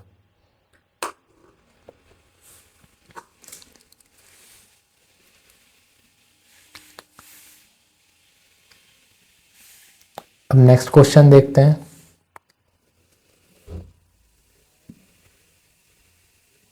तो आप लोग देख पा रहे होंगे कि जो क्वेश्चंस का लेवल है वो धीरे धीरे इंक्रीज हो रहा है। इजी क्वेश्चंस कौन से होते हैं जिनमें डायरेक्ट फॉर्मूला यूज हो गया, मॉडरेट क्वेश्चन कौन से होते हैं जिनमें थोड़ा यूनिट्स वगैरह चेंज होती हैं और फिर हमें फॉर्मूलेज में पुट करना पड़ता है, थोड़ा सोचना पड़ता है। डिफिकल्ट कौन से क्वेश्चंस कौन से हो जाते हैं जिनमें दो कॉन्सेप्ट्स का यूज होता है, जैसे कि पिछले क्वेश्चंस में आपने देखा डिफरेंशिएशन का यूज हुआ, इंटीग्रेशन का यूज हुआ। ठीक है, अब इस क्वेश्चन में देखो यहाँ पर क्या है, यहाँ पर आपको फ्लूइड मैकेनिक्स का यूज करना है। फ्लूइड मैकेनिक्स में आपने पढ़ा होगा कंडीशंस कि जब भी आपकी कोई बॉडी किसी लिक्विड में फ्लूइड में डूबती है तो वहाँ पर जी इफेक्टिव जो होता है वो चेंज हो जाता है। वो किस तरीके से चेंज होता है डेंसिटी के साथ। इसके फॉर्मूलेज वगैरह अगर आपको याद हो तो ये क्वेश्चन इजीली सॉल्व हो जाएगा। तो यहाँ पर आपको टू आइडेंटिकल चार्ज स्पेयर्स दिए are suspended by strings of equal length. इस तरीके से दो स्फेयर हैं, इक्वल लेंथ से सस्पेंडेड हैं। लेट से इसकी लेंथ L है, इसकी लेंथ L है। Okay, strings makes an angle theta, theta बना रही हैं। ठीक है, when suspended in water the angle remain same.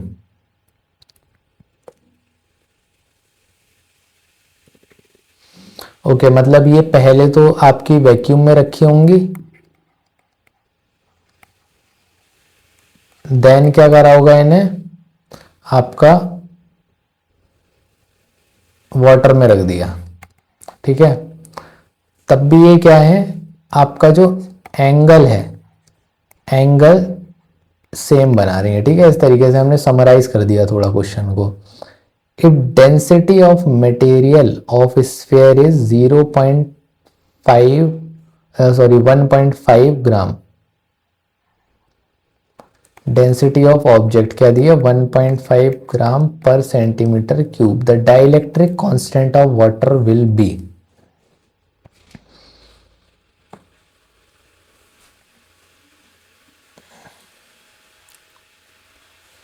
तो सबसे पहले एंगल देख लेते हैं यहाँ पर। अगर टोटल थीटा है तो एक तरफ कितना बनेगा, थीटा बाय 2। ओके, फोर्सेस क्या क्या लग रहे हैं, mg, और इधर आपका इलेक्ट्रोस्टैटिक फोर्स लग रहा है।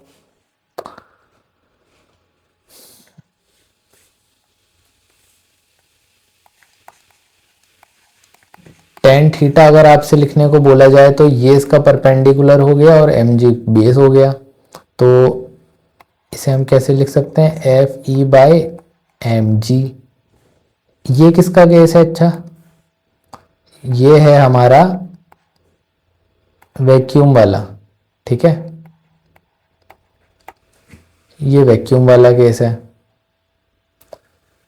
अब क्वेश्चन में क्या बोल रहा है, बोला जा रहा है आपका जो एंगल है वो सेम रहेगा, यानी कि जब इसे वाटर में डिप करा गया तब भी इसका एंगल सेम था, मतलब टेन थीटा बाय 2 ही रहा फाइनली भी। तो जब टेन थीटा बाय 2 रहा तो आपका ऑब्वियसली वाटर में डिप करा गया है तो वाटर का में अलग तरीके से फोर्स लगेगा आपका। ठीक है, एफ ई की वैल्यू हम लिख देते हैं एफ डैश ई, और अब वाटर में डिप करा गया है तो जी की जगह क्या हो जाएगा, जी अफेक्टिव। ये किसका केस है, ये है आपका वाटर का।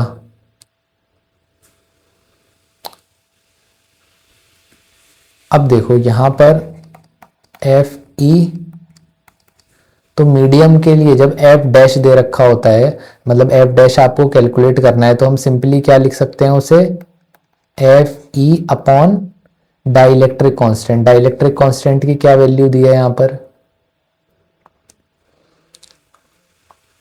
अच्छा डाइलेक्ट्रिक कांस्टेंट आपको पता करना है,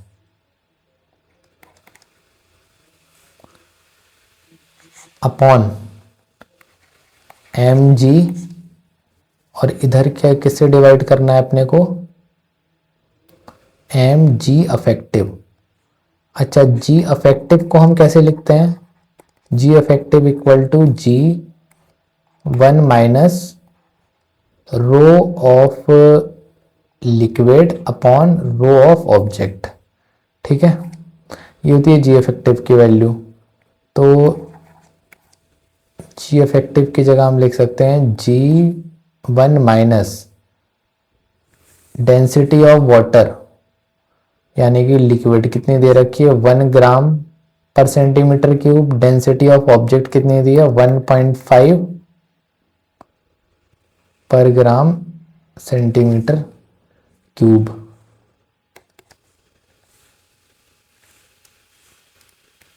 अब इसे सॉल्व कर लेते हैं, m से m कैंसिल हुआ, g से g कैंसिल हुआ,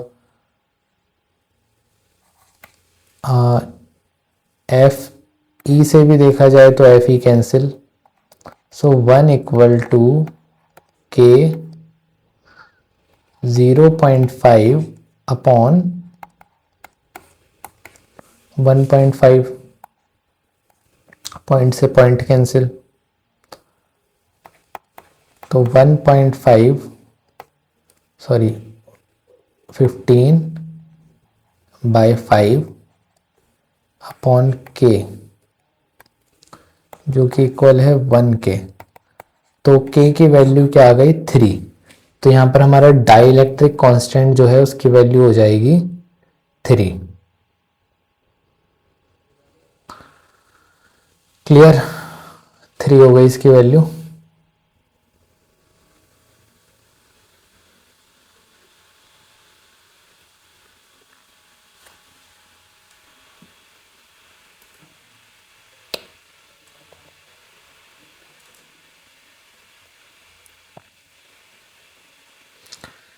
नेक्स्ट क्वेश्चन है, नेक्स्ट क्वेश्चन देखो, as shown in figure the configuration of 2 equal point charges. 2 equal point charges हैं, कितने कूलाम चार्ज दिया है 2 माइक्रोकूलाम, 2 माइक्रोकूलाम प्लस प्लस है, ठीक है। Placed on inclined plane, mass of each point charge is 20 gram, ठीक है। इनका मास भी दे रखा है 20 gram, 20 gram. Assume that there is no friction between the charge and plane, ठीक है, नहीं मानेंगे। For the system of 2 point charges to be in equilibrium at rest the height h, आपको ये दी गई है तो यहाँ पर x की वैल्यू बतानी है, ठीक है। इक्विलिब्रियम कंडीशन बोली गई है, यानी कि इक्विलिब्रियम कंडीशन कब बनती है हमारी, जब आपका ये ग्रेविटेशनल फोर्स कितना लगेगा, यहाँ लगेगा आपका mg। ध्यान रहे ये क्या होता है आपका,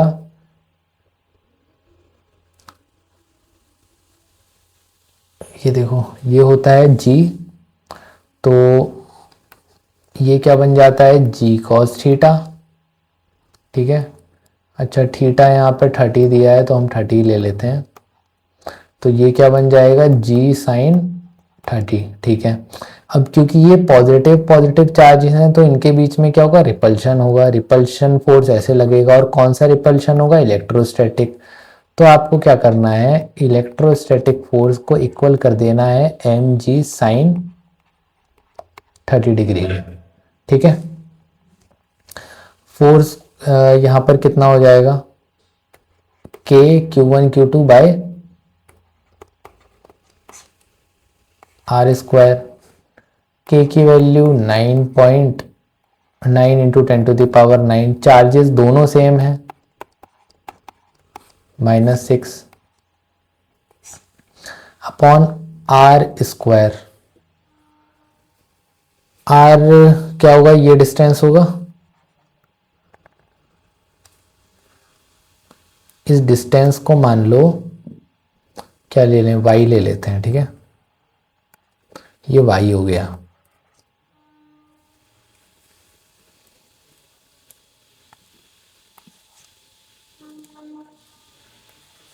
y का स्क्वायर, मास कितना है 2 इंटू 10⁻,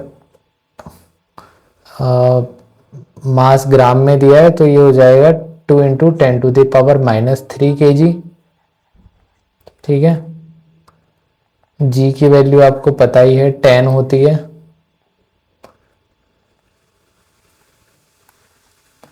और साइन 30 होता है 1/2।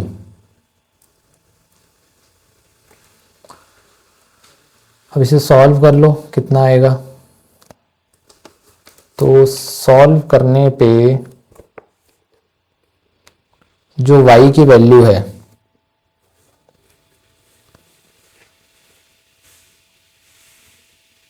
9/4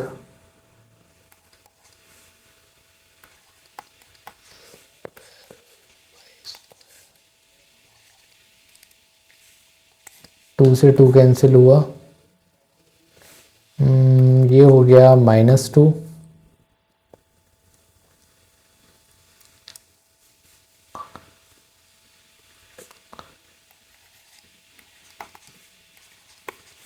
(36 इंटू 10⁻³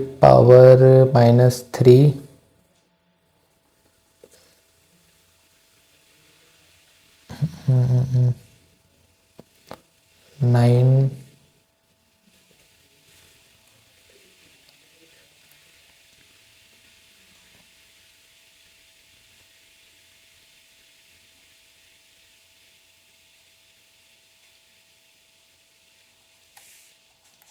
तो ये आ जाएगा आपका 0.6। y की वैल्यू क्या आ गई 0.6।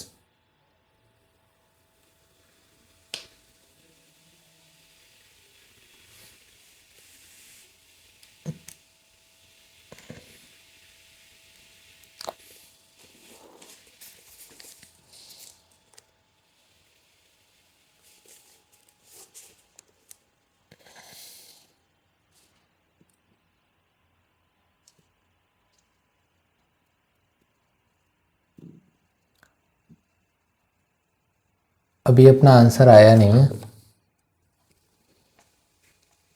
नहीं है, ये तो y की वैल्यू आई है। हमें क्या पता करना है यहाँ पर, h की वैल्यू। h क्या होता है, y साइन 30°, ठीक है।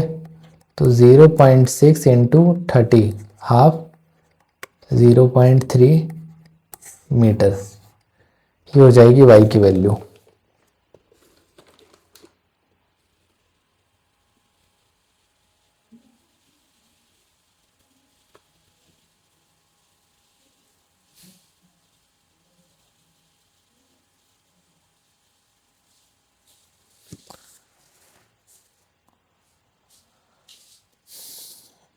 नेक्स्ट क्वेश्चन देखो। टू आइडेंटिकल चार्ज स्फेयर्स हैं suspended by string of equal length की स्ट्रिंग्स हैं आपके पास।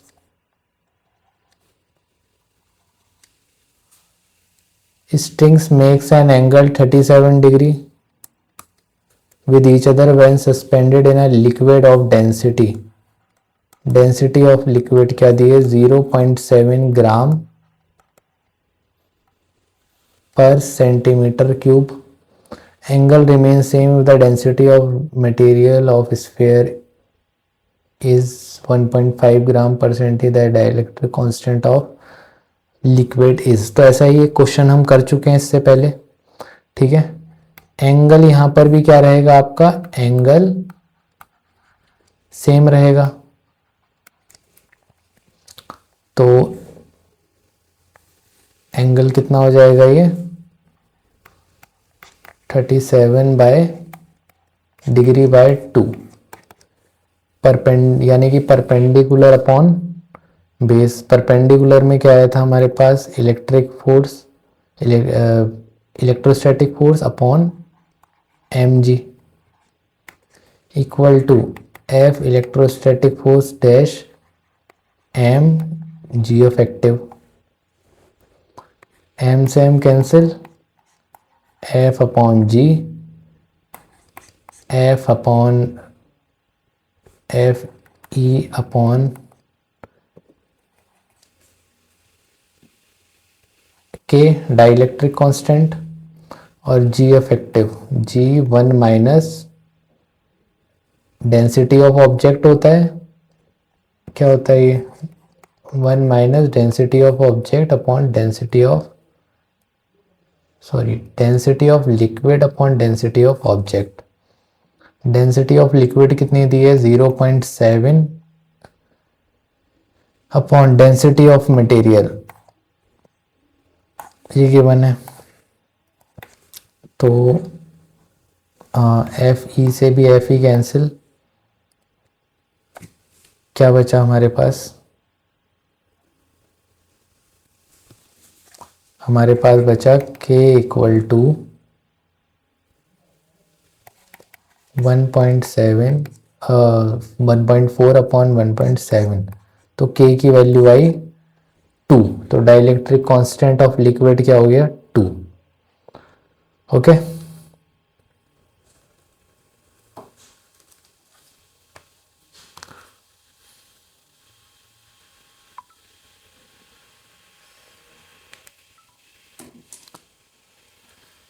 चलो नेक्स्ट क्वेश्चन देखते हैं।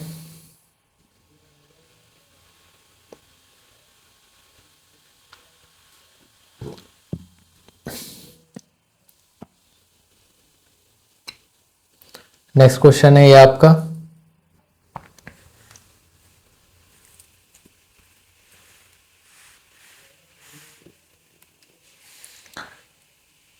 इसमें क्या दिया है a liquid drop having 6 excess electron is kept stationary under a uniform electric field of 25.5 kilo volt पर metre. The density of liquid given है आपको 1.26 इंटू 10⁻³ kg पर metre cube. The radius of drop is okay. तो यहाँ पर ये आपको एक ड्रॉप दी गई है, हमने क्या करा इलेक्ट्रिक फील्ड अप्लाई कर दिया है यहाँ पर, ठीक है। अब ये ड्रॉप का वेट भी होगा कुछ, but due to electric field यहाँ पर इलेक्ट्रोस्टैटिक फोर्स लगेगा, जिसकी वजह से जब ये दोनों बैलेंस हो जाएंगी कंडीशन, तो ये हमारी कौन सी कंडीशन, तो ये हमारी बॉडी क्या हो जाएगी इक्विलिब्रियम में, ठीक है। तो आपको बताना है रेडियस ऑफ ड्रॉप क्या होगा। एफ ई को हम यहाँ कैसे लिख सकते हैं, एफ ई मैंने बताया था आपको क्या होता है क्यू इंटू ई, ठीक है। एम जी चार्ज, ये चार्ज है, ठीक है। यहाँ पर कितने इलेक्ट्रॉन दिए गए हैं आपको 6 एक्सेस इलेक्ट्रॉन, 6 इलेक्ट्रॉन है। तो एक इलेक्ट्रॉन के पास अगर चार्ज है 1.6 इंटू 10⁻⁻19, तो 6 के पास कितना होगा 6 से मल्टीप्लाई कर दो। और इलेक्ट्रिक फील्ड भी आपको यहाँ पर दे रखा है 25.5 इंटू 10⁻3, ठीक है। ये हो गया इलेक्ट्रिक फील्ड।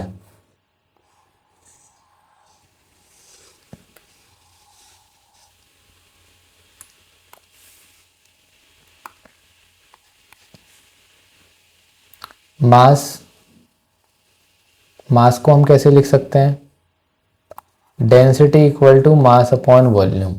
तो मास को हम लिख सकते हैं density into volume, density into volume into g. Density हमें यहाँ पर कितनी दे रखी है 1.26 into 10⁻3, volume 4/3 pi r cube into g. तो आपको यहाँ से क्या कैलकुलेट करना है, ये आर की वैल्यू कैलकुलेट करनी है। तो देखो कैलकुलेशंस यहाँ पर देखा जाए तो काफ़ी लेंदी हो जाएंगी, ठीक है। तो हम कैलकुलेशन में अपना ज़्यादा टाइम कंज्यूम करेंगे नहीं, मैं आपको डायरेक्ट आंसर बता दे रहा हूँ क्या होगा इसका, आपको सॉल्व करके देख लेना है। ऑप्शन बी करेक्ट होगा इसका, ठीक है। 7.8 इंटू 10⁻⁻7।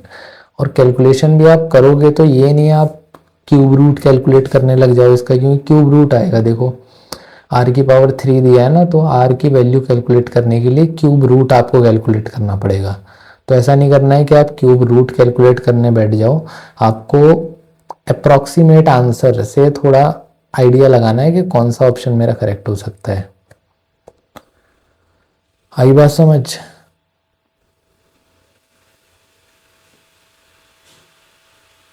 फोर्टीन क्वेश्चन देखो,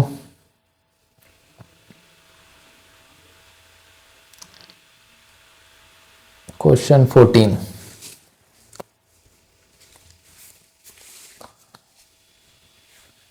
क्या बोला है, दो इलेक्ट्रॉन हैं जो कि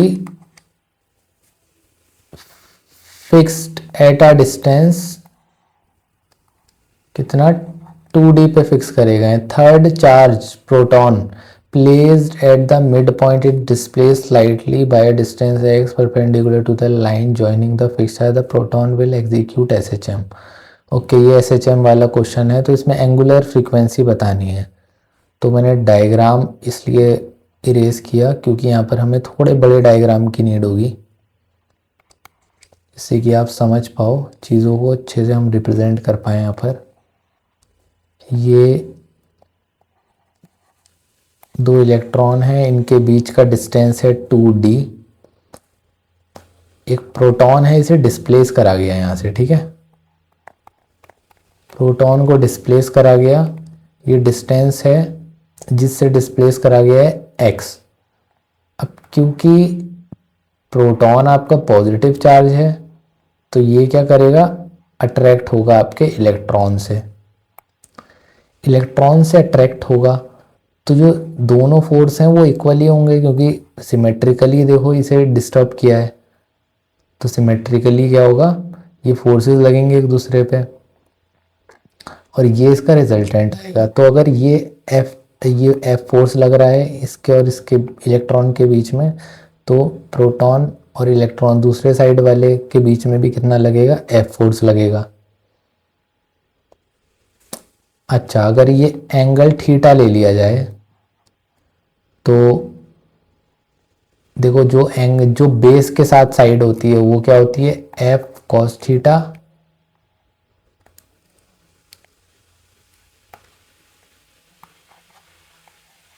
और ये भी क्या हो जाएगी, एफ कॉस थीटा। तो इन दोनों को जब मैं ऐड करूंगा तो मुझे कितना फोर्स मिल जाएगा, 2f कॉस थीटा, ठीक है।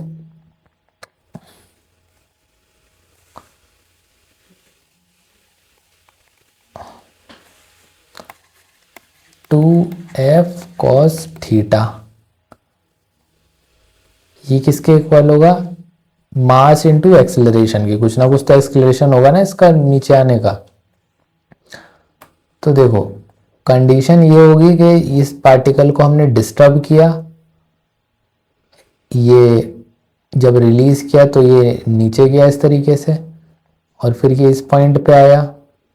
अब क्योंकि इसके पास एक वेलोसिटी थी तो ये पार्टिकल जो है वो रेस्ट पे नहीं आएगा, यहाँ पे वो दोबारा से दूर चला जाएगा। देन जब ये दूर जा रहा होगा तो अगेन इस पे फोर्स लगेगा जो कि इसे पुल करेगा, तो ये फिर से वापस लौट के आएगा और इस तरीके से ये एसएचएम करता जाएगा, ठीक है। तो ए को हम कैसे लिख सकते हैं, ओमेगा स्क्वायर एक्स, और ये एफ को आप कैसे लिख सकते हो, 2f 1/4 2 into 1/4 pi epsilon not charge, charge कितना हो जाएगा, अगर इलेक्ट्रॉन के पास Q है तो प्रोटॉन के पास भी हमने Q मान लिया, क्योंकि आंसर में देखो ऑप्शंस में Q दे रखा है, आपको क्वेश्चन में नहीं दिया है बट ऑप्शंस में Q दे रखा है, तो हम Q कंसीडर कर ले रहे हैं। तो चार्ज हो गया Q का स्क्वायर अपॉन R का स्क्वायर।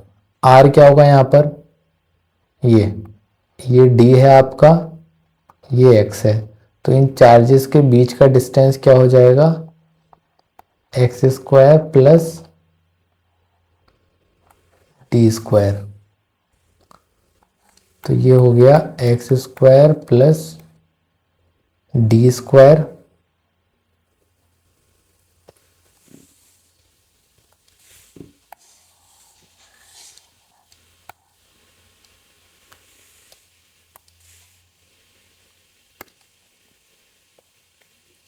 इसका स्क्वायर, ठीक है।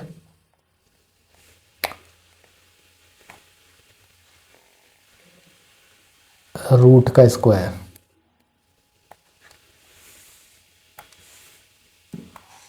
इसे थोड़ा अलग लिख देते हैं हम।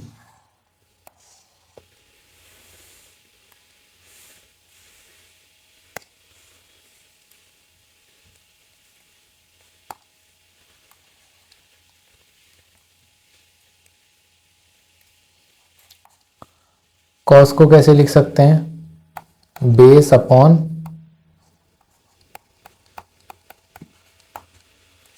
हाइपोटेनियस।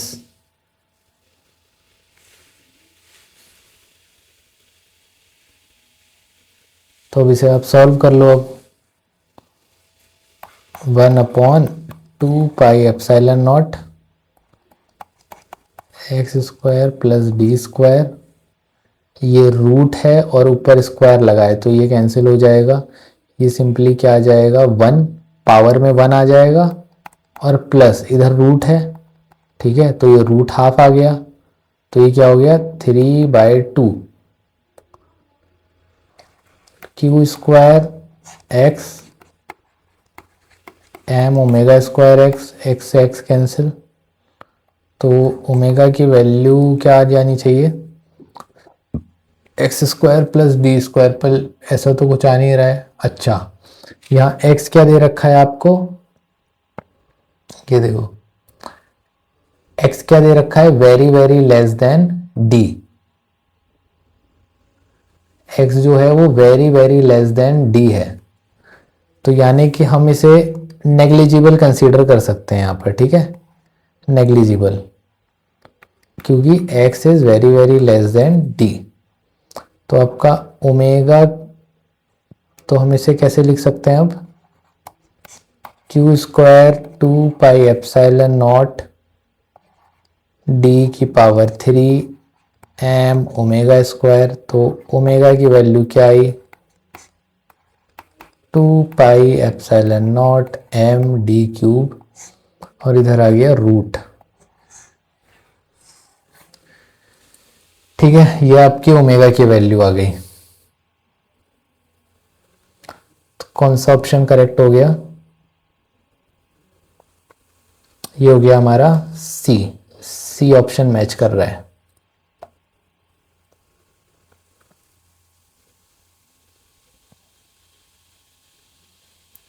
नेक्स्ट क्वेश्चन नंबर 15 देख लेते हैं। क्वेश्चन नंबर 15 भी काफी इंपॉर्टेंट है, काफी कुछ सीखने को मिलेगा आपको इससे। 2 आइडेंटिकल चार्ज स्पेयर्स हैं, okay, 2 identical charge spheres suspended from a common point by 2 massless string of length L are initially at a distance d, ठीक है, apart because of their mutual repulsion. Charge begins to leak from both the sphere at a constant rate. As a result, the charge approaches each other with velocity v, then as a function of distance x between them. Okay, velocity और distance का relation आपको बताना है यहाँ पर। क्या आएगा, तो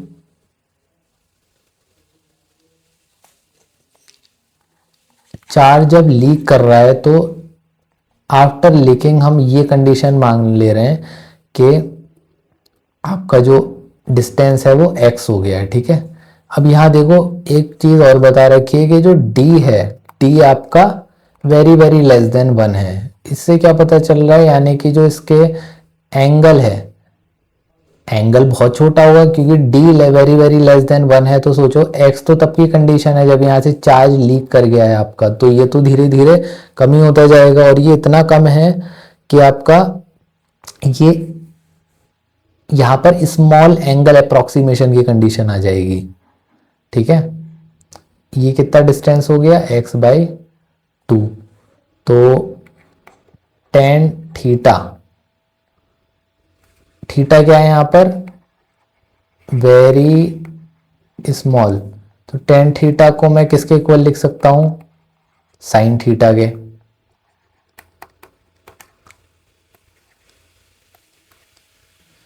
साइन थीटा हम यहां पर क्यों लिख रहे हैं, क्योंकि मुझे लेंथ पता है, ठीक है। टेन लिखते तो परपेंडिकुलर अपॉन बेस होता, फिर बेस आ जाता, बेस हमें पता नहीं था, तो इसीलिए हमने एंगल अप्रोक्सीमेशन लिया यहां पर। तो साइन थीटा इक्वल टू क्या हो जाएगा, x बाई 2 अपॉन में l, ठीक है। अच्छा, और इधर जो फोर्सेस लग रहे हैं, ये फोर्सेस के भी तो इक्वल लिख सकते हैं हम इसे। फोर्सेस कौन से लगेंगे, इधर F लगेगा, इधर mg, आपको पता ही है, काफी क्वेश्चंस में हमने डिस्कस किया है। तो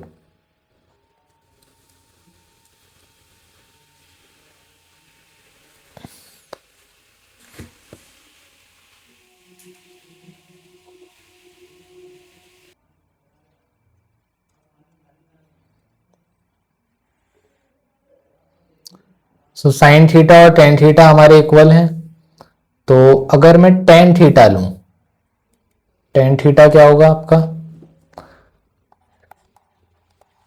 टेन थीटा होगा F by m g. F की वैल्यू क्या होगी यहां पर, F होगा K q square upon r square, यानी कि एक्स स्क्वायर एम जी, ठीक है। तो हमने इक्वेशन 1 से देखा कि टेन और साइन थीटा इक्वल है, यानी कि मैं 2 और 3 इन दोनों को क्या कर सकता हूं, इक्वल रख सकता हूं, ठीक है। इक्वल रख के देख लेते हैं, x बाई 2l के cube by x cube m g. तो देखो यहाँ पर क्या क्या आपको कांस्टेंट दिख रहा है, कांस्टेंट जो दिख रहा है k है, 2l है, mg है। तो x cube is directly proportional to q square लिख सकते हैं, ठीक है, लिख सकते हैं। अब आपको क्या बोला गया है यहां पर, charge begin to leak from both sphere at constant rate, यानी कि यहां पर d q by d t जो है वो कांस्टेंट है, ठीक है। तो यहां से d q by d t मुझे बनाना है, तो हम क्या कर देंगे, differentiating both side, differentiating both side with respect to t. तो इसे डिफ्रेंशिएट करो, क्या आएगा, 3x square d x by d T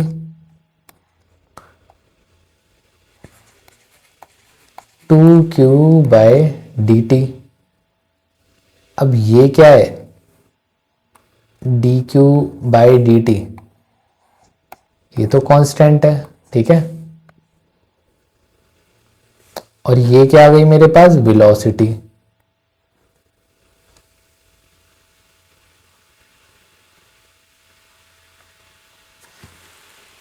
okay,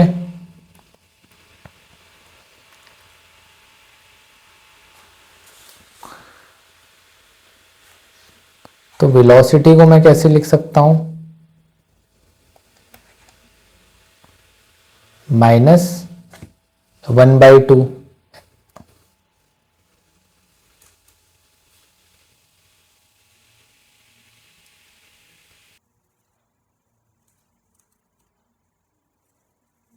okay okay, यहाँ पर आपका माइनस का 1/2 आएगा, ठीक है, क्योंकि आपकी देखो कंडीशन क्या बनी, x square is directly proportional to Q.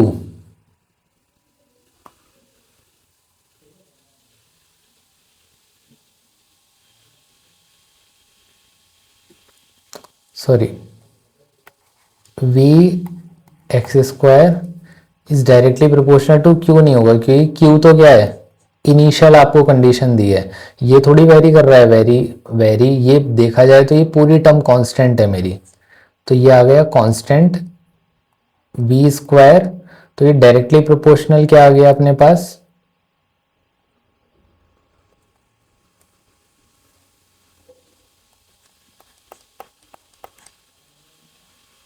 1/x²।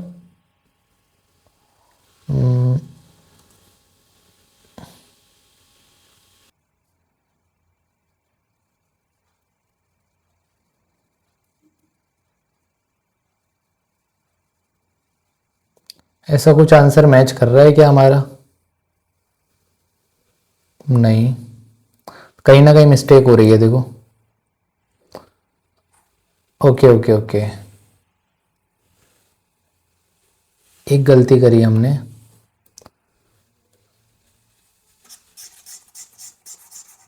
देखो गलती ये हुई है,